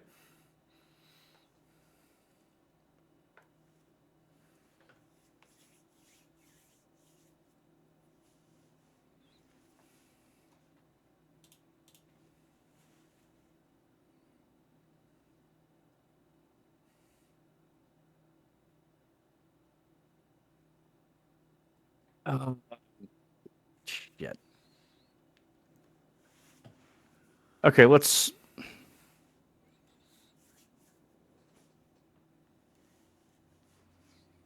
just say, like, I don't know. I don't think he's bust into people's rooms and take their shit kind of guy necessarily. So, can you find cigarettes then? Absolutely, you can. You are unwilling to just knock down people's doors in a tavern. It does violate a certain manner of sanctity, doesn't it? Sort of like the law of the road goes against this. You can find behind the bar 4 cigarettes left in a pack. Ship nails from Sembia. Nice. Jucky will take those and some matches. More whiskey if it's there. He'll take his like remaining gold pouch, which will probably end up being more than enough to cover this, and he just leaves it on the bar. You do so.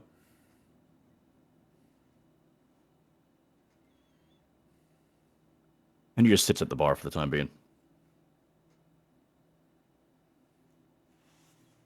We should cross our T's and dot our I's while we can. No, She sort of pokes her head out where she's been preparing another stew. still ruddy from the booze before and pleased to smell such things on the air, he turns to you. You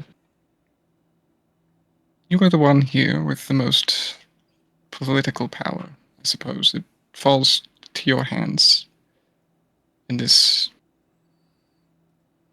We're walking to our deaths, and it would be best if you let those know, still in the cart, where they are. Be it a letter, be it mandate, I don't really know. Do you have. Can you write in the sky, as it will? What a curious idea, but even if I could, that seems a particularly heartless way to tell someone.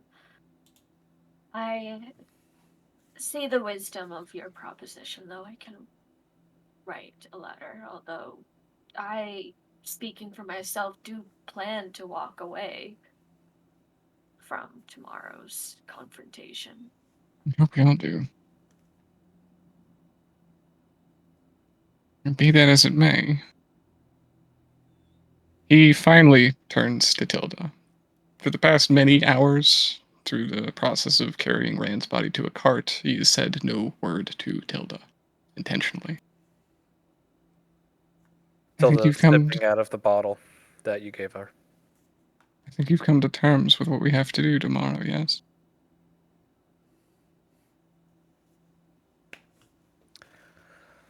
We have to fix things. Do you want to? Yeah, I have to. Do you, Tilda?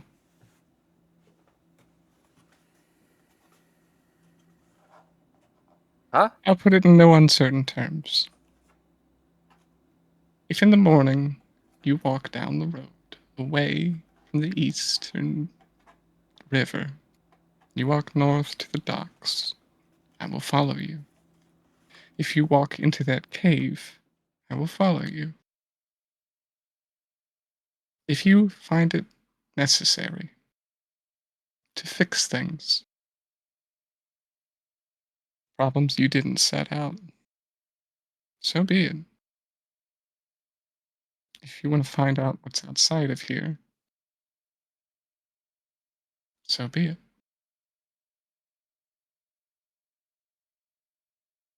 I've told you 3 times now. You are Tilda Lochlaurin. Show me. I can't just leave everybody to die here like this. I'm going to fix things. So be it. I made promises. I have to keep them.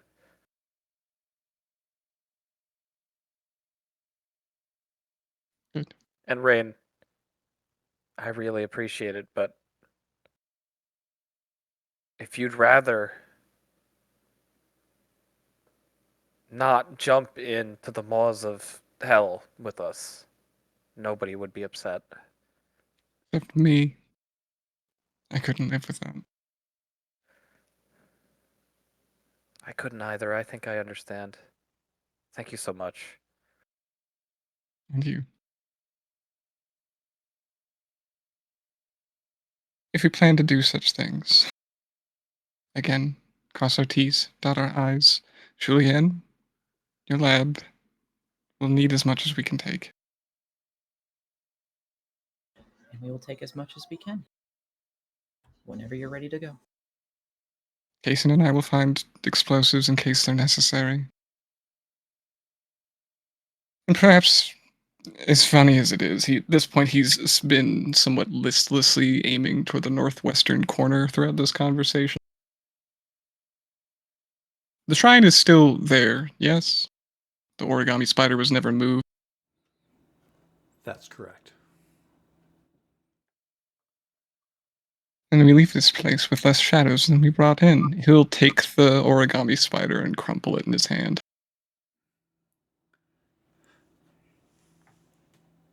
You feel a chill run down your spine. Good.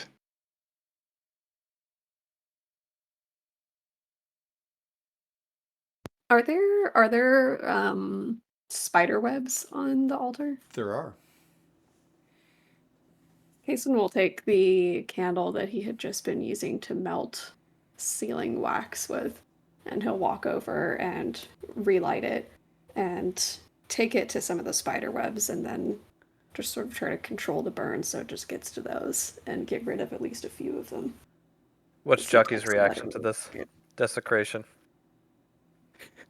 Jucky was going to be doing something like that pretty soon, but you guys beat him to it. So Was he there a just nods. You desecrate the altar to Lolth. Was there already a little Chantea offering on there, or was it a prayer that Noe said earlier?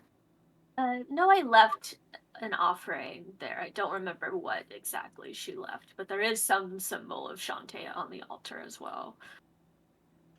I want to say it was like a seed. Yeah, so it was something botanical. I remember that. Kason comes back to the table and sits down, and he has a little letter sealed with wax that he tucks into his bag.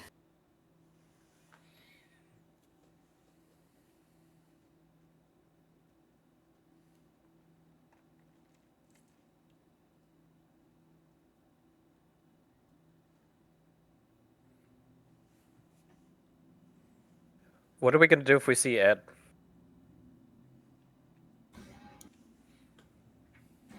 Preferably punch him in the face. At least that's what I would like to do. Let's start with that.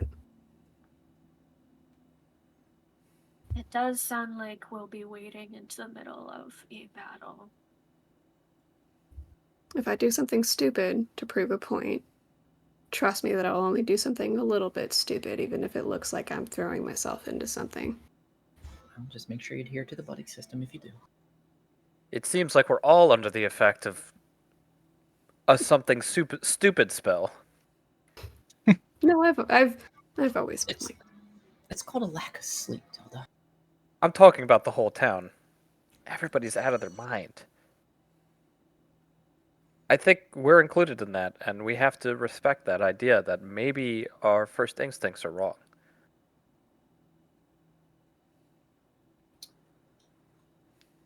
Very well could be. But this is why we're having these discussions now, yes? Yeah, that's right.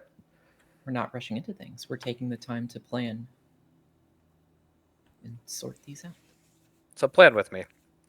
If Ed is Lovely. truly taken by some aboleth or extrasteral being,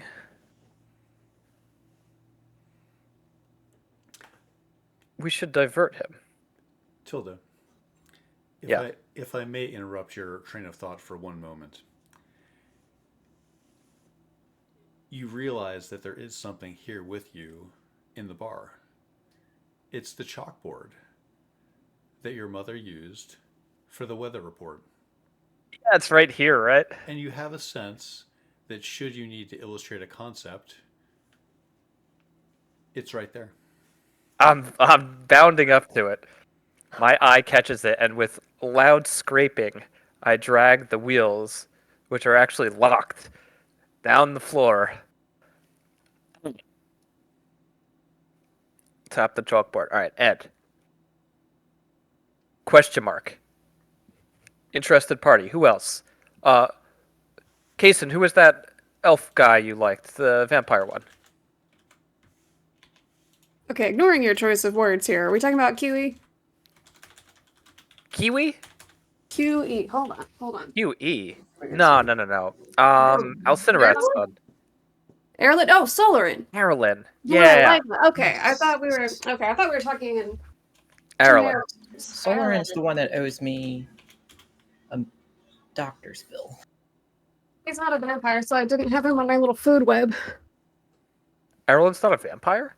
No, we're all confused. No, I was just saying Solarin's not a vampire, so I didn't have him on my little food web. So I was. You pulled out of the chalkboard. I was thinking about a drawing that I made earlier that I didn't get to show because we killed the person that I was going to show it to. So my mind is all scattered now because I'm thinking about my little drawing. Okay. Right. I need to sleep. Yes. Alright. Okay. Third. Solaron, thanks for reminding me. Yeah, I'm not going to let him forget. Fourth. That Black Dragon Knight. Although I don't know if we find him there. I think he has what he wants. Spanbauer. He'll Yeah, be he has a there. name. Mm-hmm. I think he will be there as well. He's a bit of a famous person. I've heard his He name is. too.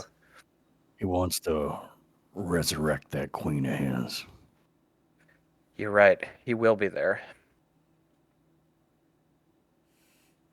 So we can probably anticipate, at the very least, a fight between Solar and Spanbauer Ed, Marilyn, depending on what order they get there in. 5 Kareen, so dunk the paper spider into a cup of water. For some reason, I don't think she's interested. I And might she's find gonna her put as a. salt in the cup. I laugh at that. Unless the aboleth best- she is hunting is also the source of what they're looking for. At this point, doubtful. Still the same cave. Correct. In 6, he'll look at Noah. Yes, my father is down there, undoubtedly, and I believe my brother shortly will be as well.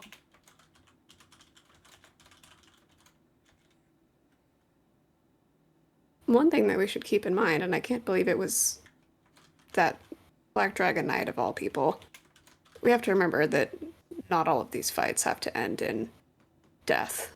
Apparently, some people have at least the smallest modicum of decency left, so it's possible that we may end up in a fight, but we don't know how it will end. So I don't think we should necessarily shy away from fighting if it will accomplish something.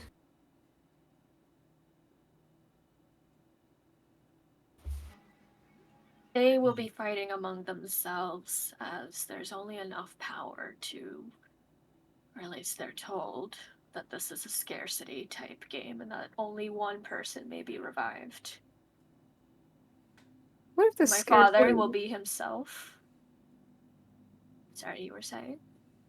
What if this scarcity is just an idea that something has planted in order to sow discord and up the death toll?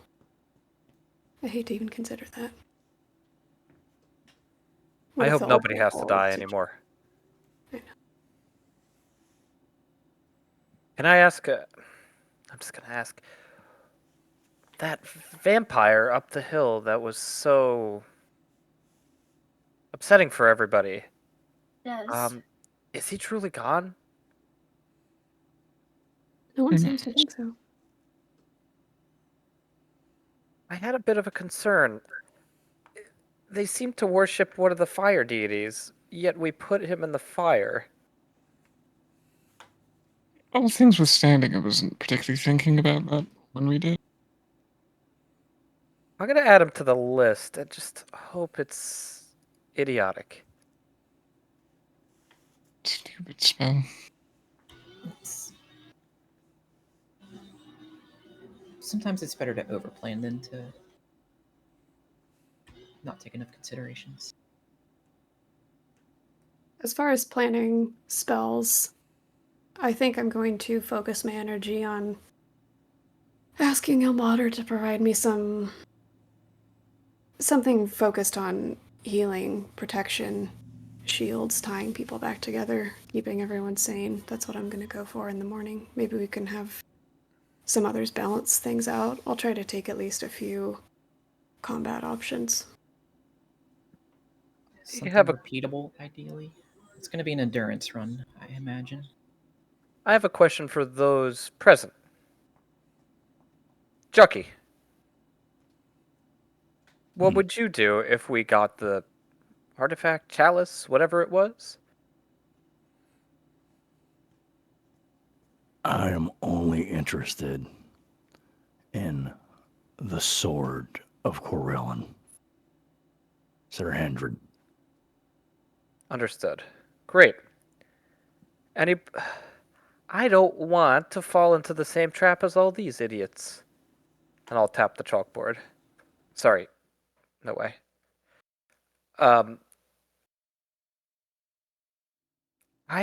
What are we going to do when we get it? I think we agreed. If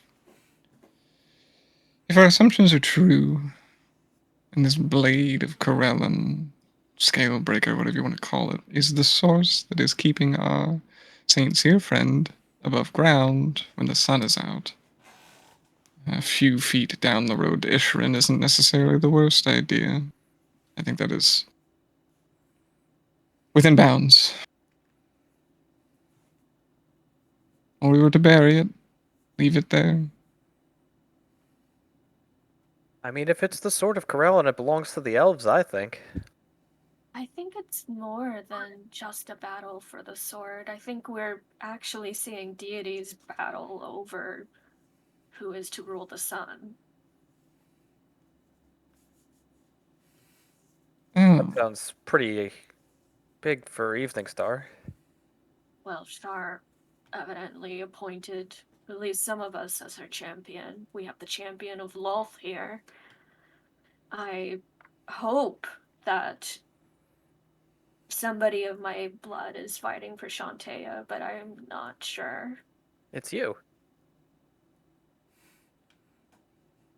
yes. He stares hard at Chucky.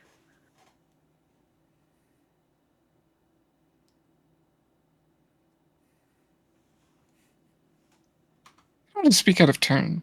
I think you're on the right ropes, though. This primordial thing, this mounting of Corellon, Lathander, whatever you want to call it, throughout all of your lifetimes. Mine older, sure, long, you call out to gods in times of need. How many times do they fucking answer? Notwithstanding, I know that you've sworn an oath to Shantaea, your mother, or is an oracle to Sluna. But I reached out to the bitch queen, and she answered, here in Evening Star. Of all places. Shantaea answers every time it rains. Just because she doesn't talk to you in a way that you understand doesn't mean that she's not here. I'm not saying that she isn't. What I'm saying is that it's strange to reach out and have your prayers answered to anyone. I'm not a priest. Well, it's a bit tenuous at this point, but I'm not a priest of Umberlee. And if I'm not mistaken, I know the wound is fresh. Did the moon take your brother? I asked Selune to consecrate my brother. And she did. Oh. Yes. Shouldn't she? Typically, no. When a peasant asks for such succor from the gods, these things don't happen. But an avatar of Lolth, or a herald of such, the vampiric herald of Shantaea, a finicky elf that swaps between Ilmater or Lathander, a god who is presumably dead, and of me, someone who's bound to some primordial fire deity, and the next day, something else. I think the odd ones out are you two.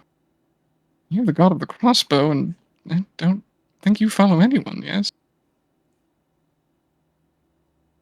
Chucky is kind of shocked by this, as if it's not completely obvious. With the Coralites. Yes, I know. No, He that's holds up a not holy you, symbol that Reverend. he has a holy symbol around his neck. He holds it up like. Still. I know we're all struck by this stupid spell, and that I'm to go off and become an investigator in all of Waterdeep and all that, but I don't think this is particularly threads that are that difficult to see.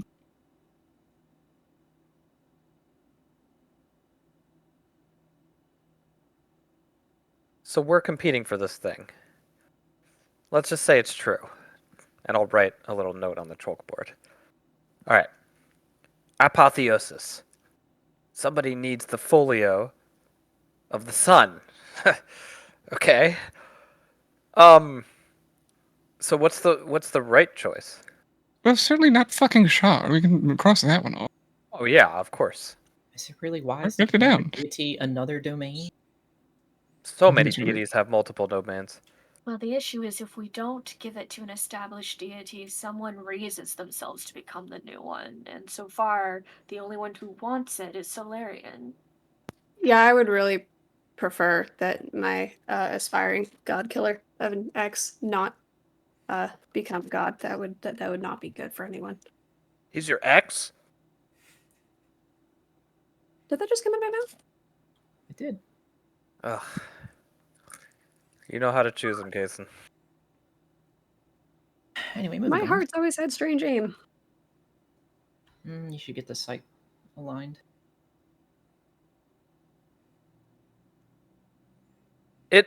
There is historical precedent to, in times of trouble, gods temporarily taking over a portfolio until a suitable replacement's found. Then who would be the most trustworthy? Who would actually be willing to give that power up? And everybody's already squabbling to control what they have. Well, I don't want it. Neither do I, and all things withstanding, I don't believe this would be a great place to put it.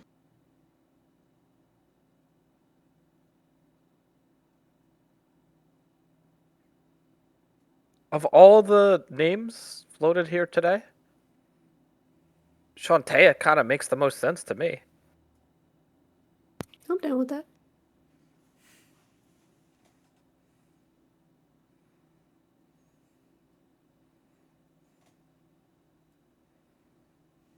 She No, could do Anne. the most for this town. Yes. You spoke of putting new places of worship in town. Yes. Monte El Mater. I think there's another one that you should consider.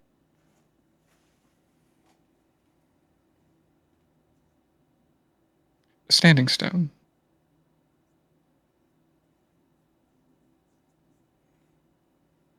I did give a little carved one to Erlyn. I think that would be very appropriate, and I think we need a new one. I think that gets both things across. I agree. If the Coralites have their holy ground to the southwest, you can rest the blade here. Who's to say Isharin's boundaries aren't overlapping with the evening stars? I think Alceneret would find that pleasant, in a sense. I wonder if we could seal the sword up inside of a standing stone somehow. All these legends of swords and stones never go well. To be honest, I think that if I were to take the sword, I would use it. To do what? To continue what has already been happening over the past century, defend Evening Star from her enemies. As long as it's held here in some human form, people are always going to be coming to look to take it. This is true. Why not bring the dawn to Evening Star? Make this the central focus for its place.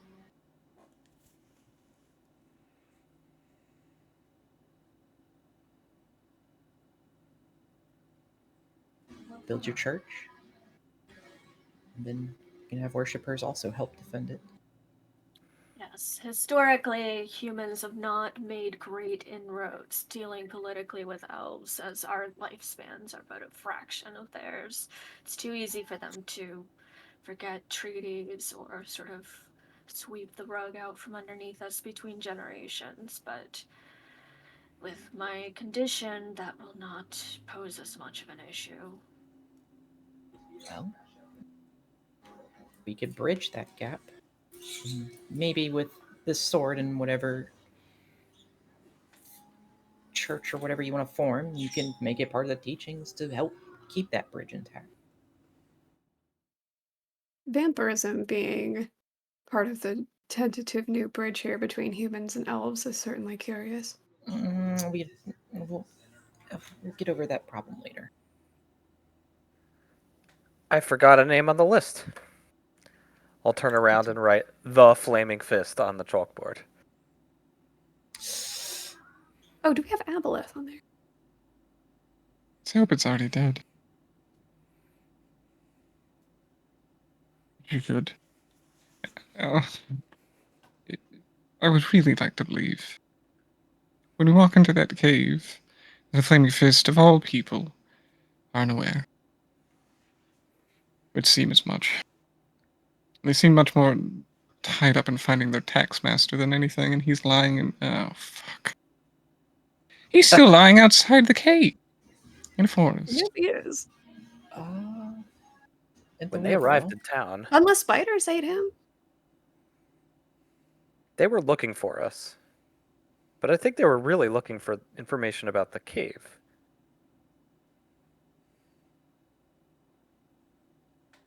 I think they were looking for a multitude of things, to be quite honest with you.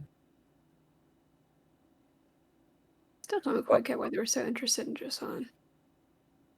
I can't imagine this giant paramilitary organization is completely clueless, whereas every idiot in town appears to know. Honestly, Yes. what they know is probably my fault. No. They do know. Likely, anyways. They're on to your father. He had the helmet in the cave. Also, speaking of, again, fresh wounds, I know, we just stood in the ruins of your family ancestral home. Blown to smithereens. I know the Flaming Fist have military means. Also, a big vampire man planted bombs everywhere. He planted bombs everywhere. Bumps, yeah. Mm-hmm.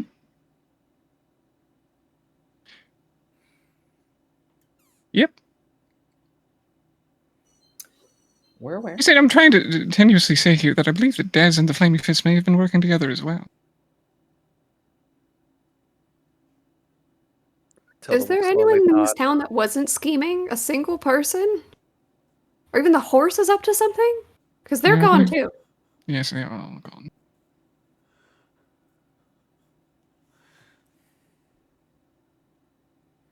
So yes, right down the Flaming Fist. Another one. It's written on the chalkboard. So we have 10 names. Going to be a crowded party.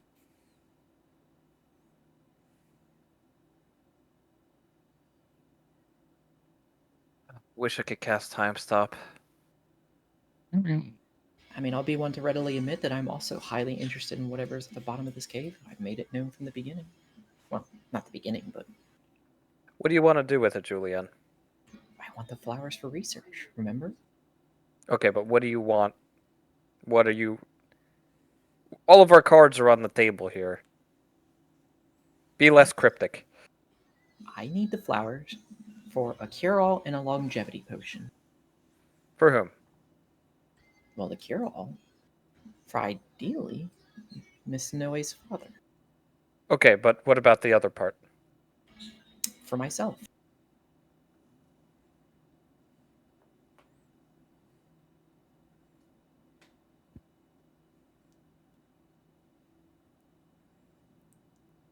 Research takes time. Making the world a better place takes time. I am not an elf. Oh my god. Nor do I want to ascend to vampirism or anything like that. I just wanted to get a couple extra years, you know? Just want to be a lich, yeah. Yes, you've liked to be No. more than clearly your birth. There's a difference. I eventually want to die. But I don't want to die at the ripe old age of 50 or 60. Maybe like 90 would be wonderful.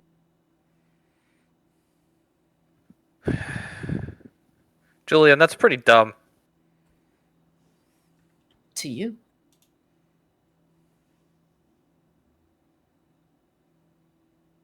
To me, it's very important that my research is accomplished and I can... Oh, stop hiding behind your research. You just want it. I get it. No. I am being genuine with you this time. So teach a I- student. Out. I'm trying to figure out the secret so I can bestow it upon a student. Oh, look You at have to Rain. You have to understand. This is what I'm doing is a fledgling field. This search for immortality. You think that a fledgling field? Maybe being light with my words, but In either case, I'm not necessarily opposed to it. One thing. It's to get a few more years out of your human life, then so be it. I'm not opposed to it. I mean, my master has already had centuries on me, or however long he's been alive, and he's still going to be here long after I'm gone. So I want to help him. He helped me, and if I'm only here for a short amount of time, then, well, fortunately, I wasn't blessed with being an elf. Just some shoddy human born in the streets and somehow learned how to read and was pretty good at it and picked myself up from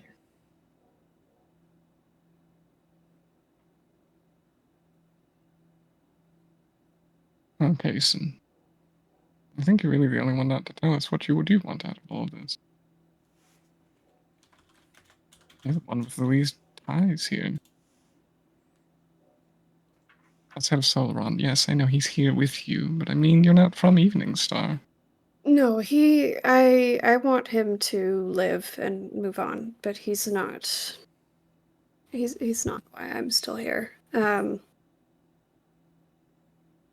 If it's all the same to everyone else, I'd like to keep those answers to myself for a while, and when this is all over, one way or another, I'll say my piece. Either I'll try to get it past my lead tongue, or I've said the things I wanted to say a lot clearer. And look, I don't plan for this to be a one-way trip, but if anything should happen, I wrote my thoughts down in my bag. But I'm hoping that we can burn that over a cooking fire the morning after tomorrow and have a good laugh at how dramatic I was being. But no, I'd like to keep my reasons for myself at least for one more day.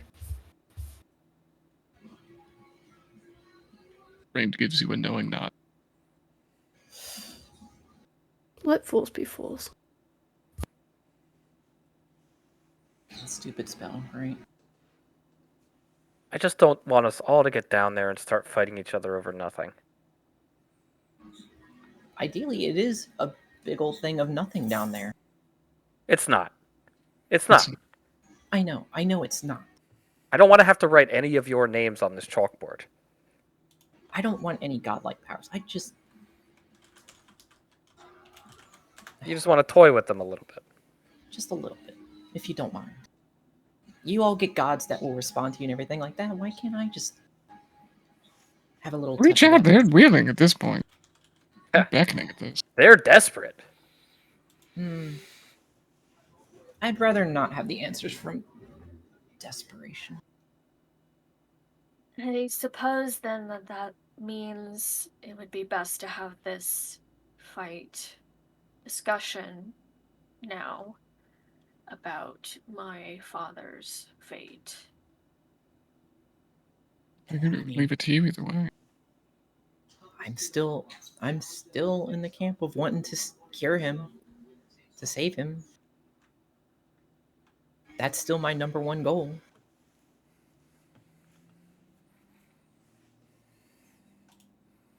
If it was possible for him to still be in a bed,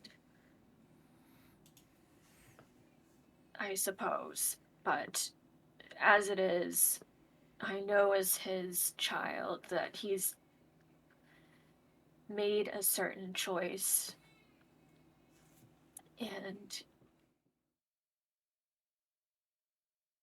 it would not be as an act of love for me to do otherwise.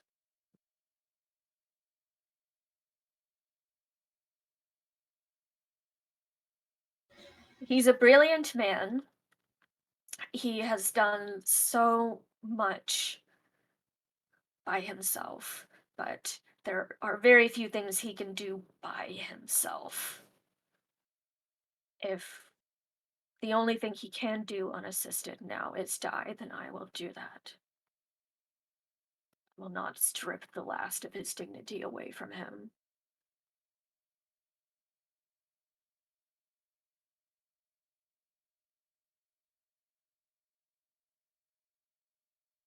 If only we had a way. A lot of the people on this list appear to be manipulated by something.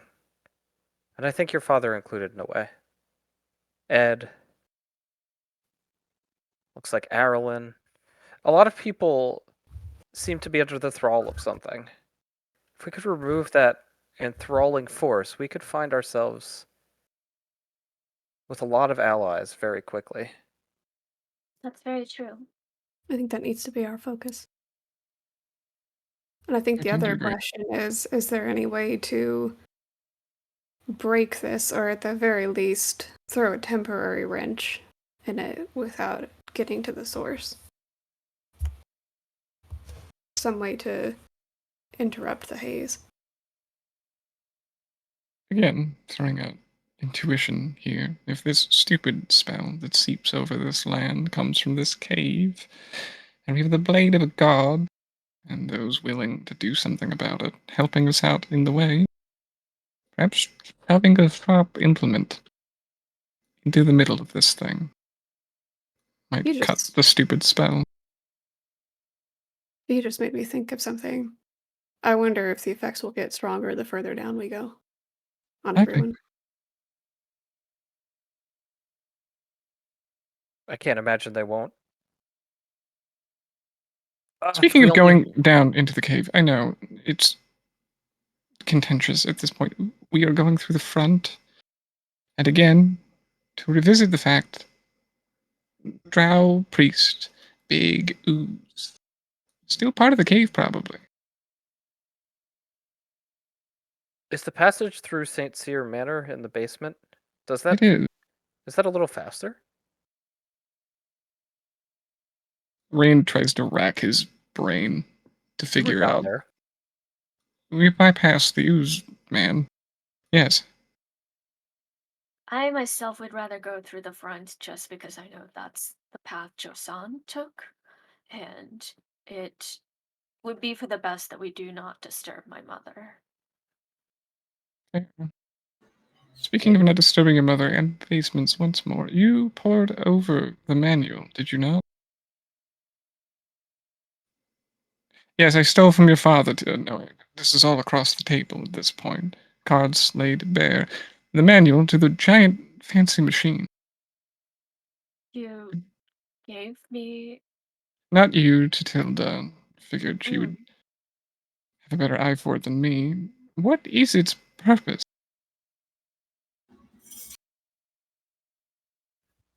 I believe it's just a magical extracting device. Extracting what? You had this book the whole time and you did not tell me. What do you mean didn't tell you? You didn't ask. So I to be didn't mention clear, Leanna was a mind reader. few things have happened in the past 24 hours. Sorry.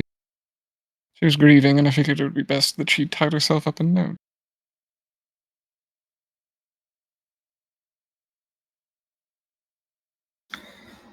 Carry on. So it's a magical extracting device. It amplifies and projects magic. I think it's a pretty ingenious design. I'm sorry, it also extracts then amplifies magic. I believe he was using it to empower devices for the Flaming Fist. That was the purpose it was for that and not the stupid spell? What would you use as fuel? Is that the right word? What would you be extracting magic from? Mine's always just come from the divine. What would It's you all from the extract weave. magic? Divine, arcane, it's all from the weave. And if this is from some godly artifact, But I He's mean, is the pulling power from. machine processing something physical? Yes, there was a Not giant sure. hole that led into the caves next to the machine. I would suspect that was the source. He was trying to siphon energies off that.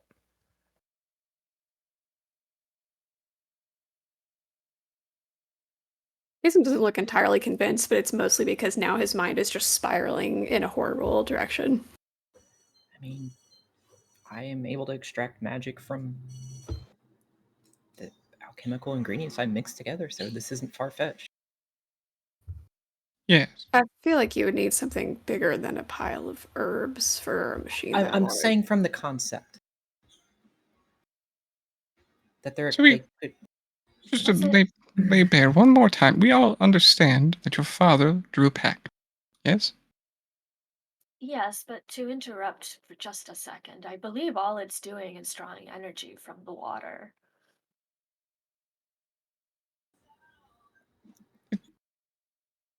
It's a giant plumbing No. machine. I imagine the water is for cooling it.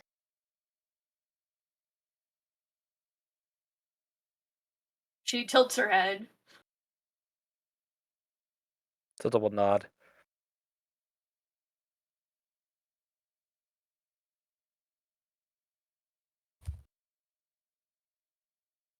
Okay. Water for cooling it. A machine that extracts and amplifies magic. A hole into a cave with some primordial force that they've drawn a pact with. Where flowers that raise the dead grow, and where presumably someone is off to go raise the dead, bring a sword of gods to. Stupid spell. Psychic storm.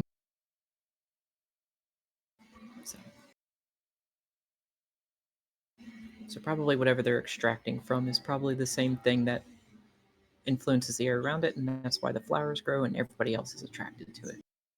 Does Noe remember when the machine was built?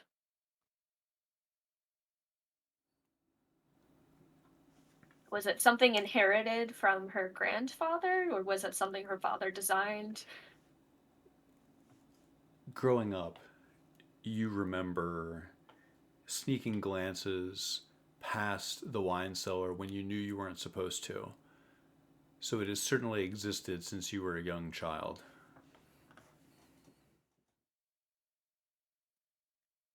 Well, I mean, not to get stuck on this, but this machine has been here even since I was a child. Tildor shrug. Say, it's possible I'm mistaken. Notes are often hard to decipher.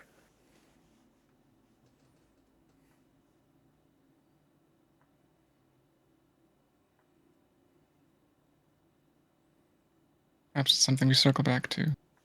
But I don't think it's something not at play.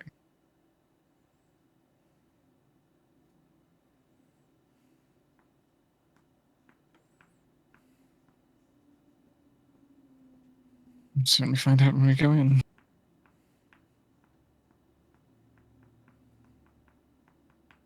Well, I, for one, am most interested in finding a peaceful solution. At least peaceful for the folks of this town, the elves, anybody who would not try and just steal power for the sake of stealing it, to be completely honest. Whoever's most deserving, I'm not qualified to answer, but I know who's least deserving.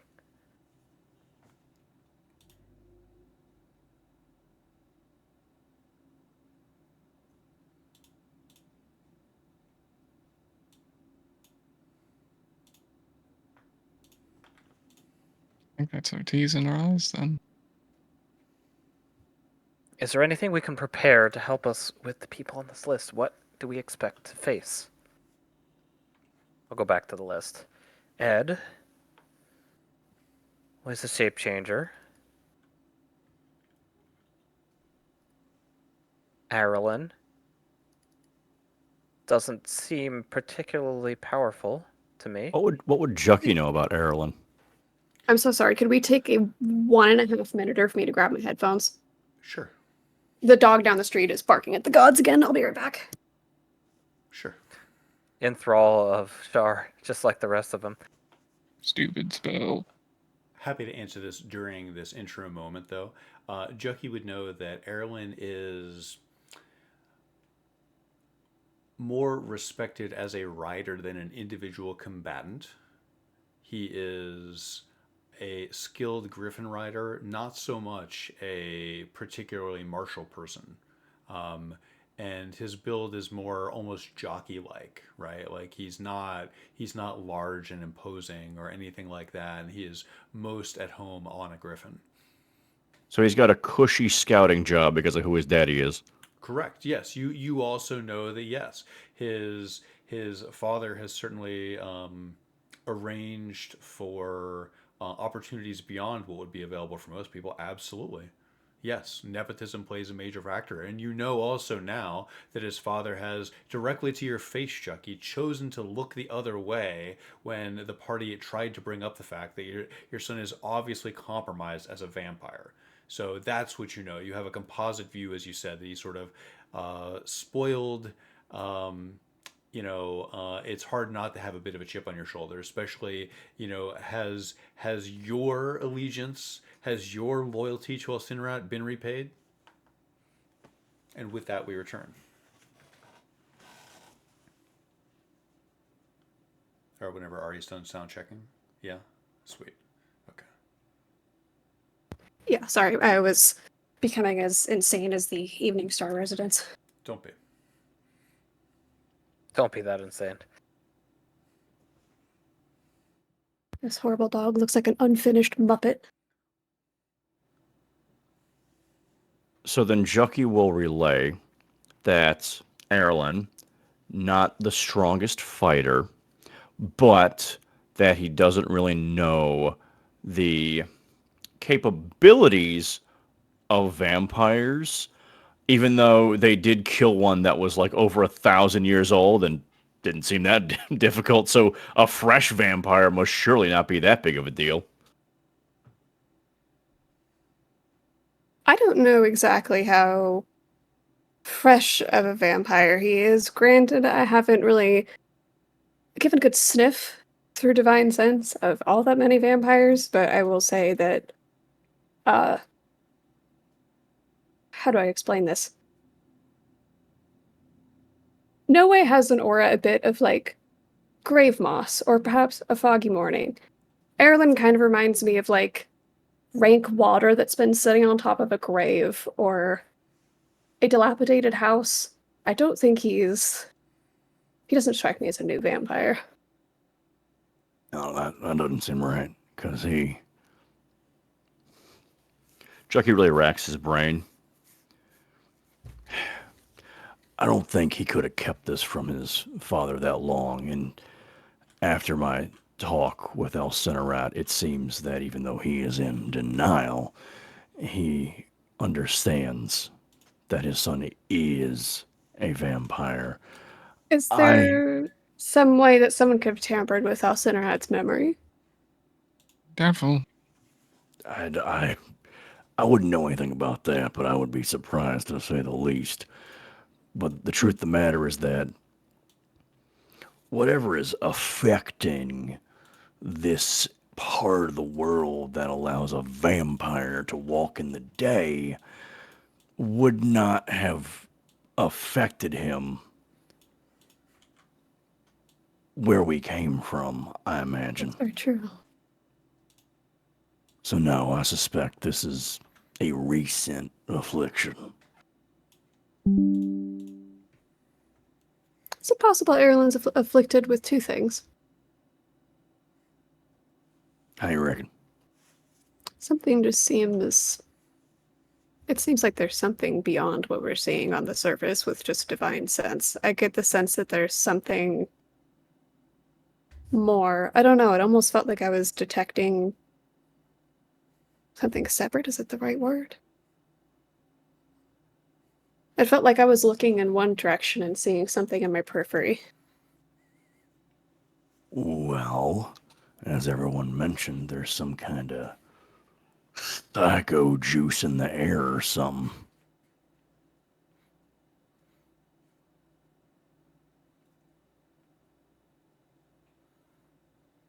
Also, could just be.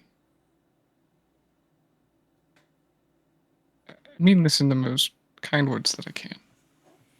Asanrod is an impressive man, ancient Arca druid. His son lives in his shadow, no matter what. Something drove him to become vampirized. This is, as we've learned, not a curse. It is reciprocal. Both parties need to be somewhat willing. He did that to himself. Be that with Dez or another vampire. Something led him to do that.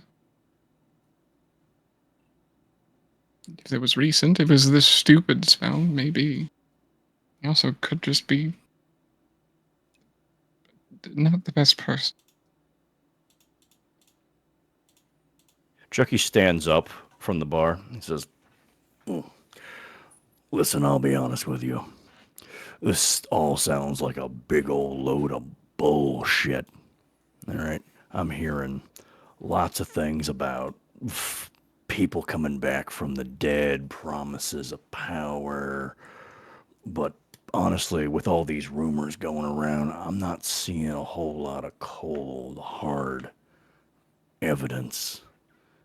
I personally believe that someone is trying to draw in suckers. I think there's snake oil abouts. You understand? I think we'll be I very do. lucky if you're proven right. So how are the vampires walking in the day then? Like I said, that's one aspect of it. Yes, sure. Some that maybe it really is the power of Cor Ellen's sword.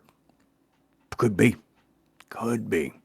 I don't know why that would be a byproduct, but I'm not very well versed in these matters. So, that's, yeah. But again, all the other shit, I don't quite buy it. Chucky. Hmm. I have an idea. If you're true and real, I think you're newest here, least affected by these things. Perhaps your skepticism proves true. Maybe you're just all hallucinating on stupid juice in the air. If you'd be Maybe so Chuck needs some kind, more stupid juice. it's an exercise. No, eh? Could you smile for our new friend?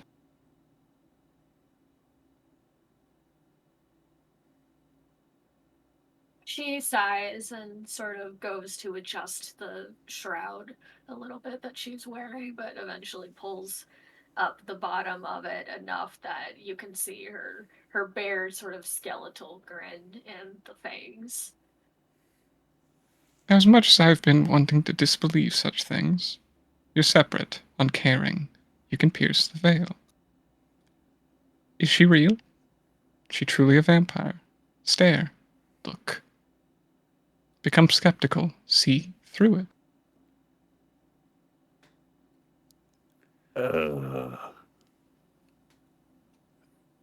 I don't know. This is far from my area of expertise. I know it is. But you're dull to these things. You carry a crossbow.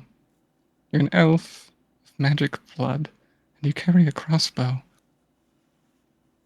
Not just any crossbow. A very, very impressive one indeed. But look. Does she bear fangs? You got some pointy teeth. I don't forget I'll Mhm. prove it, but I promise to stop sticking my hands in people's mouths, so Yes. I'll see it to believe it. Do you need me to be flayed alive by holy flame again? Do my wounds not speak for themselves? Did I miss something? You know I don't always look this close to death.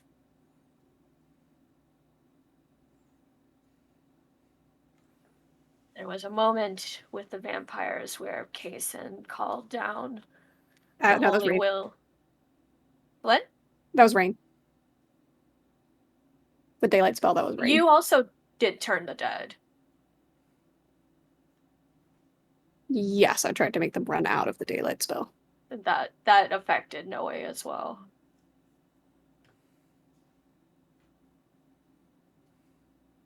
I have compulsions like the rest of the vampires.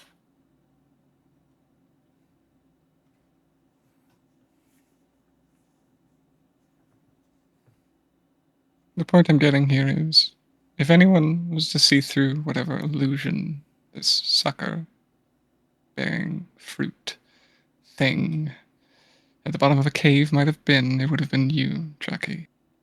An outsider. I don't think it's an illusion, is what I'm getting at.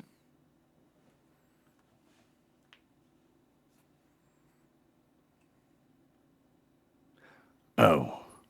No. I didn't. I was not saying it was some kind of illusion. What I am saying is I'm hearing a lot of promises and a whole lot of nothing.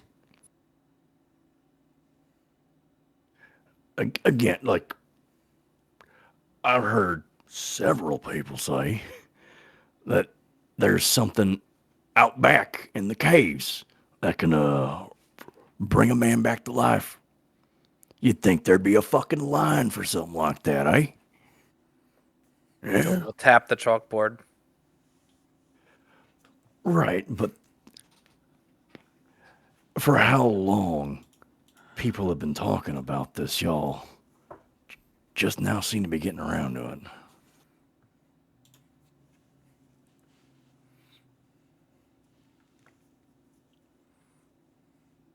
I think to be more clear, Des, the man that we tossed into a bonfire, an ancient entity, a druid, didn't know where it was either.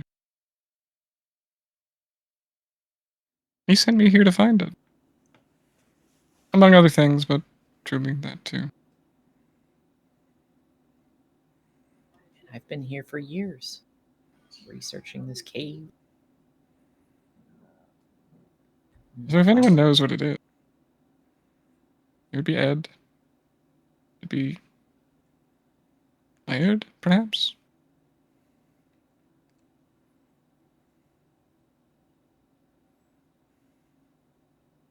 Come to think of it, your mother probably knows too. That's why I'm so frustrated with her. Everybody just smoking secrets the whole time. They all want us to rush in there, but they don't want to tell us what it is. Speaking of secrets, Tilda, I'm sorry my mind is still stuck on this. Was there anything else in those notes that you were poring over that stood out to you that left you with unanswered questions or anything? Oh, they were just notes. I was taking guesses. I'll produce the book. Anybody is free to look. Are these initials? B.S. and a time. I'll Why look at this the entered time by again. itself? Is this a duration? What did the letter spell out again? It's initials. It's B.S. Before sundering? Art Schwenkfelder? Bart Schwenkfelder, and also Before Who? the spell plague, How old does the page look? How old is the paper? I mean, it's possible he could have written on old paper, but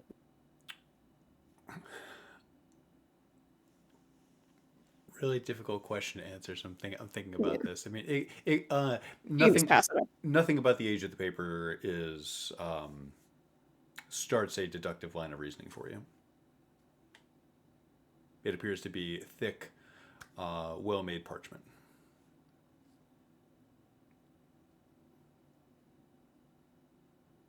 I'm sorry, so many names being tossed around. Who's Bart Schwingfelder? I'm just my mind won't stop trying to draw a connection between this note, that machine, our missing taxman, and the helm that was hidden away in the cave.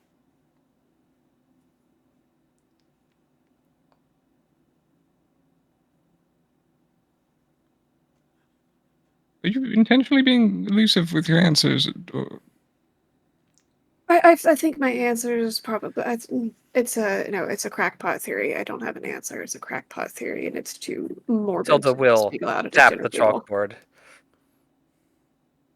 What about the chalkboard? We are only dealing in crackpot theories here, as Chucky so eloquently put. Okay, what did we think what is the Saint Cyr family's relation with the Flaming Fist? Well, they are patrons of ours. Is the relationship one that your father is satisfied with? I'm not sure that anybody outside of is satisfied with the Flaming Fists, but Would your father kill someone? I know he killed two of the. Ed told us at least that he killed two of the. Actually, wait, no, sorry. Across the table, deleting that. I don't remember if that was just narrated or if that was told to us that Laird disintegrated people. I he's don't a remember. gentle man, my father. My mother, on the other hand, might, well, almost certainly did. But And can magic be extracted from enemies? People you want gone? what? Because that is the crackpot theory. What? That my father is sacrificing people? That he's got some giant flaming fist to weave conversion machine in his basement. I don't know.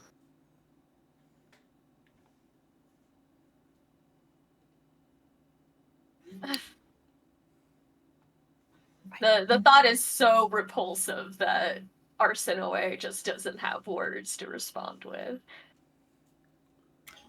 At least from my perspective with the Flaming Fist, the St. Cyr family's mostly just provided us with information and goods here and there, and we've exchanged the same in back.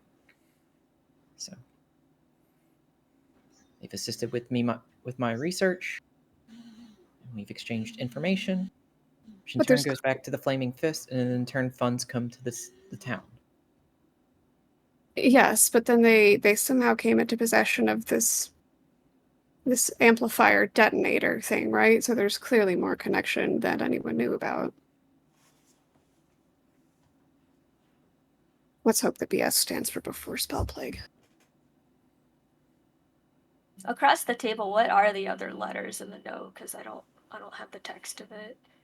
I don't have the text of it either, but there's a characteristic pattern where it tends to be letter dot letter dot. I think that was all you described to us. I don't know if Dave saw one. I think there may be a more advanced description somewhere, but that is what appears to you right now, Arsinoe. You taking the book, you see that there are two columns, one listing initials, one listing times.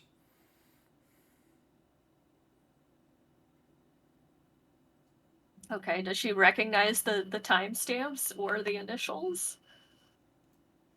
No. Nothing immediately comes to you. The most recent one is B, S, and 3 days.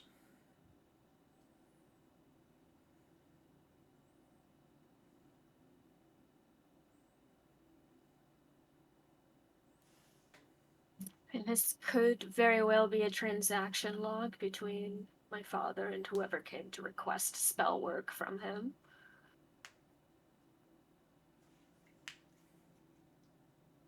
He is a very talented artificer.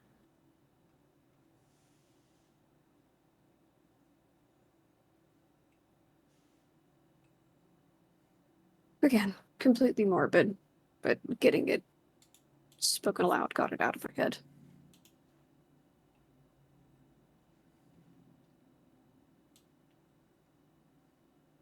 I feel rather put at ease. Yes, let's assume it's a transaction log.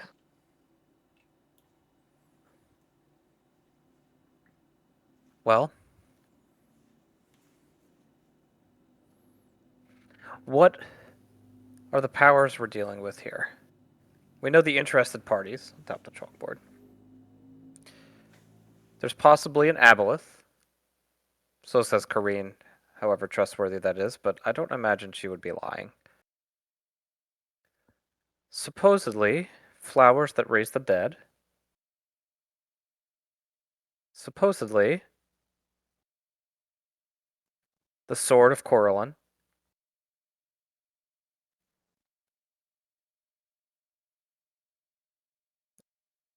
Am I missing something? Probably all those Shaw touched.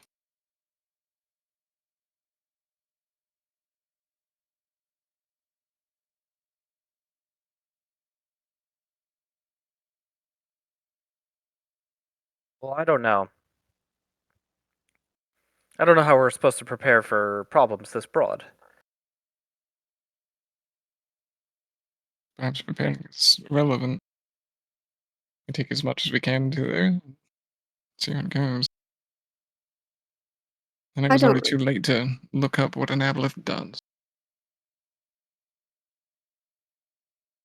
I try not to make it a habit of looking into anything relating to Shar, but I vaguely know that there's a difference between someone who is under her influence, who is hearing her whispers in the dark, and someone who has been completely and irrevocably enthralled by her. Do we think that either of our major schemers are simply being led astray, or that either of them are completely under her spell?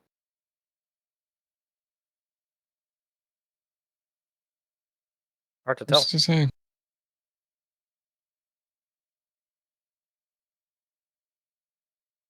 I think if the worst is the case, I think Laird would be the only one that would be able to fix that, as far as I understand it.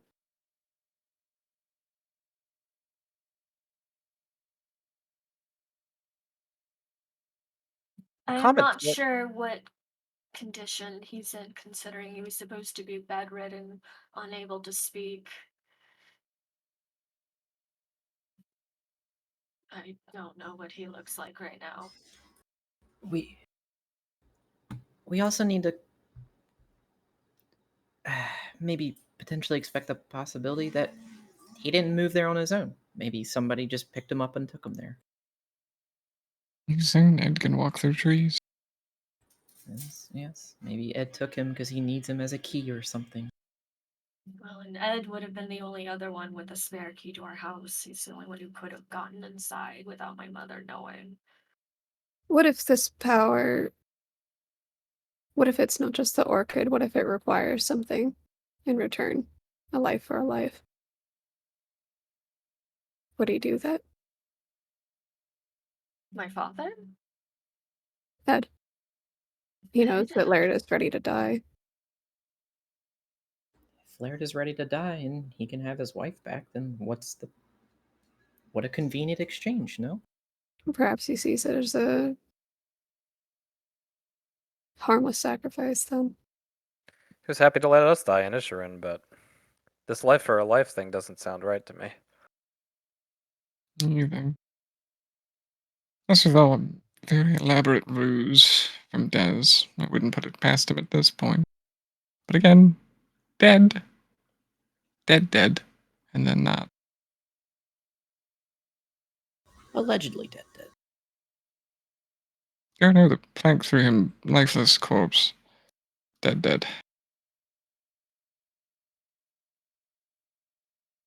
As we're hashing things out, is there the humans among us that need to sleep through most of the night? Is there anything that you would like us to take care of while you're sleeping, if we have a few spare minutes. Anything to gather up. Yeah, food. I'll prepare enough for a 2-way trip. Torches?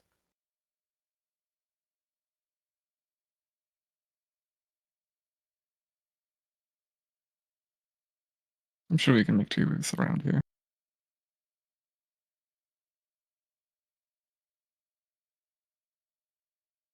Well, if we're proper adventurers, they always say rope. Although I can't imagine what we would need that for. There's been so many times I've needed to tie somebody up and we didn't have any damn rope between us. All right, don't be so Erlen, dramatic. Go get some Soloran. rope. I had to Sure. use my good scarf. Throughout rummaging around Bill Cress's little blacksmithing place, I assume there are sundry supplies down there. Yeah, That is correct. yeah, I believe we should at least have that much covered.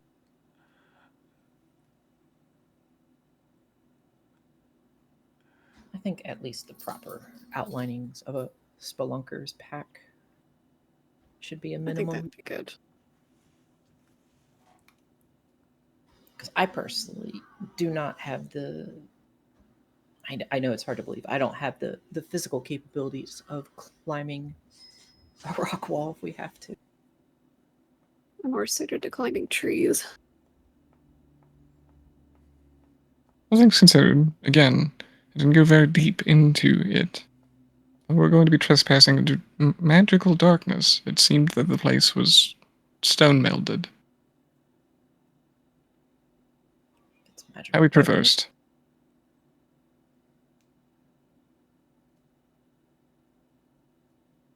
Well, we know what sort of casters can cast stone mound.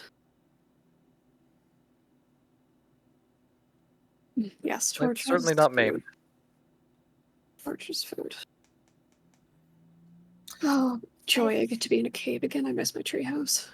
I think as we've discussed it, perhaps, in fact, it is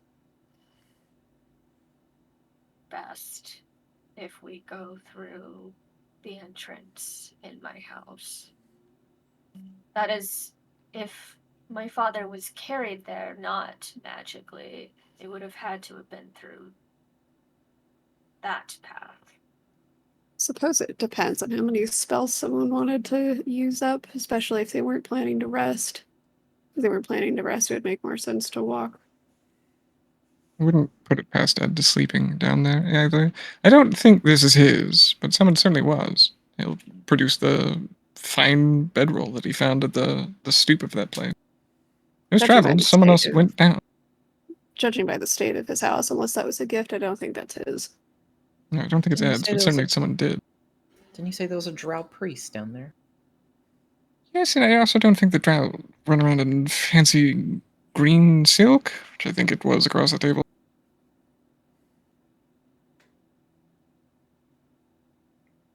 So certainly someone of high regard went down there. Probably not Ed, perhaps a patron of your father's. Noe looks at You the think- bedroll. Are there initials embroidered on it? Do you think Erlen's already explored the caves a little? Oh, it is green. He was, for some reason, descending upon us. That That's first true. time that you knocked him off his griffin. He had said a druid knocked him. That other mind reading druid knocked him off. I still don't understand what exactly that was all about. Or maybe it's one of those things I'll never know. If in case we all go down into a cave and die, it would pain me dearly. Des did wonder if there was you said there was a splinter faction? Are you the only splinter of that faction? Are there yet more? Who is this to? To Noah, yeah. Oh, a splinter faction of vampires? Yes, it was sort of the whole underlining of me coming here. That and the orchid, but Mm, mostly yes. that part. It is just me.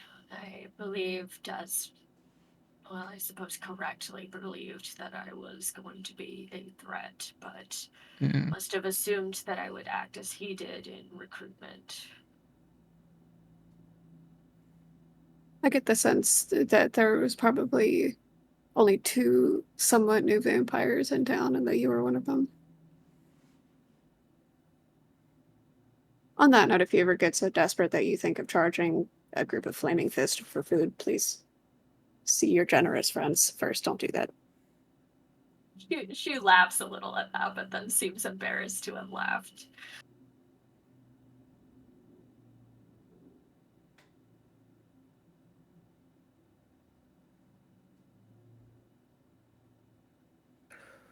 Well, I think there's nothing else left to do except for go to sleep.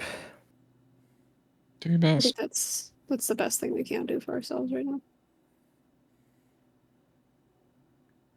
I will wipe off the chalkboard, especially since Ed's name is at top. No way. If we go through your house, Yes. our mothers hate each other. I believe it's magically compelled at this point, but it probably had a seed of truth in there to sprout from. Magically compelled or not, I don't want to disturb the peace in your house, and frankly, your mother scares me. Can you not sneak in? I was always under the impression that you had a magical alarm, and your mother knew anybody who entered the house. Well, I if think all I moms are enter like the that. house, but would you be able to disguise yourselves behind me in some manner? I guess I could try. I'm pretty distinctive. You are. So we can try your house. All things considered, we have to get through at least 3 to 4 locked doors. Magically also- locked or no. And a 10-foot drop, to be clear. Ah, that's where the rope would come in handy. 10-foot drop, Mhm. rope. There's a stable here. There is. Oh, duh, horse reins. There's probably a There, bunch of them. there's also just rope. Yeah. I'm going to go get the rope. We also need to make sure to close the door behind us so that Noe's cat doesn't get into the Underdark. That'd be bad. Mm. Trieste. This knows better than to jump down a 10-foot hole. Oh, I've always had orange cats. They don't know better. I love Trieste.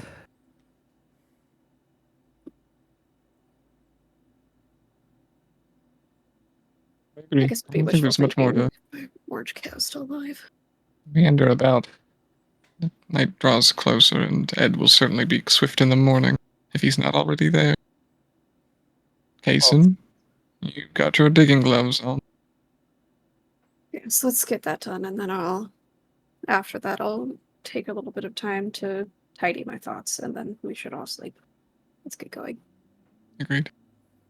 All right, torches, rope, maybe a grapple if that's a possibility. If we have to go back up the hole, it might be less fearsome to face No Way's mother than the mustard jellies. And then we go, and whether they get there before us or not, we are ragged. We have to sleep. We do. Let's hope it's some ritual that takes 20 hours to prepare. When we have time. We always think we have a little more time than we do, don't we?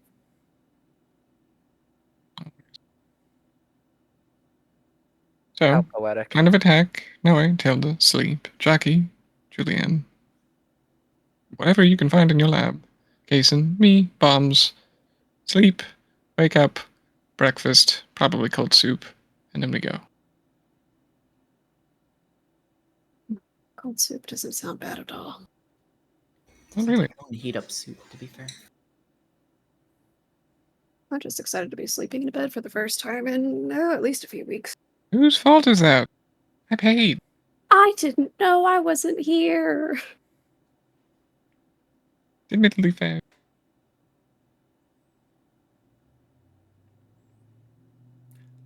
Are you preparing? It's a long rest. Do all the rooms look unoccupied? He's like trying to suss out which rooms may or may not have been claimed by someone, like if anyone else's stuff from the last night is still down here. One seems to be occupied by Lainey. Another one seems to have been decorated for Rand's return. Other than that, they're all unoccupied. I have 2 questions that were not answered by your discussion, and only 2. Everything else you clarified for me. 1. Arsinoe St. Cyr. Rain has given you enough blood in your canteen to get through the day. You have one final decision to make then. In the night, do you go to the dead drop to get blood from Alice, or do you feed on a party member? She'll meet Alice. Okay. Rain, as you are preparing your provisions for tomorrow, in the kitchen you realize that there is a large tub of salt. You could fill your canteen with salt water instead of fresh water. Do you? I think at first he thinks to do so. He stares at this pitcher pail of salt in his canteen. And then the ring of Tilda and Chucky and Noe and Kaysen all raucously speaking of stupid juice in the air. I don't think Rain thinks he's to the point that he could drink salt water and live.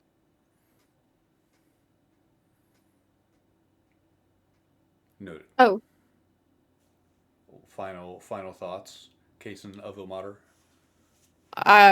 Rain and Kaysen, I don't believe have allocated time for this, and I don't think could without cutting out of sleep. But we do have the 2 unburied bodies if anyone else wanted to address that. Otherwise, I think we're leaving them. I think the idea that at least Rain had proposed was for Noe to send a letter to explain where their bodies were, because I don't think that any of us burying them makes any sense, because we don't know where they should go.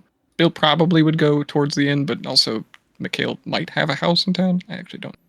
I think this And is the third party, we don't even know their name. They're just a trapper from the north.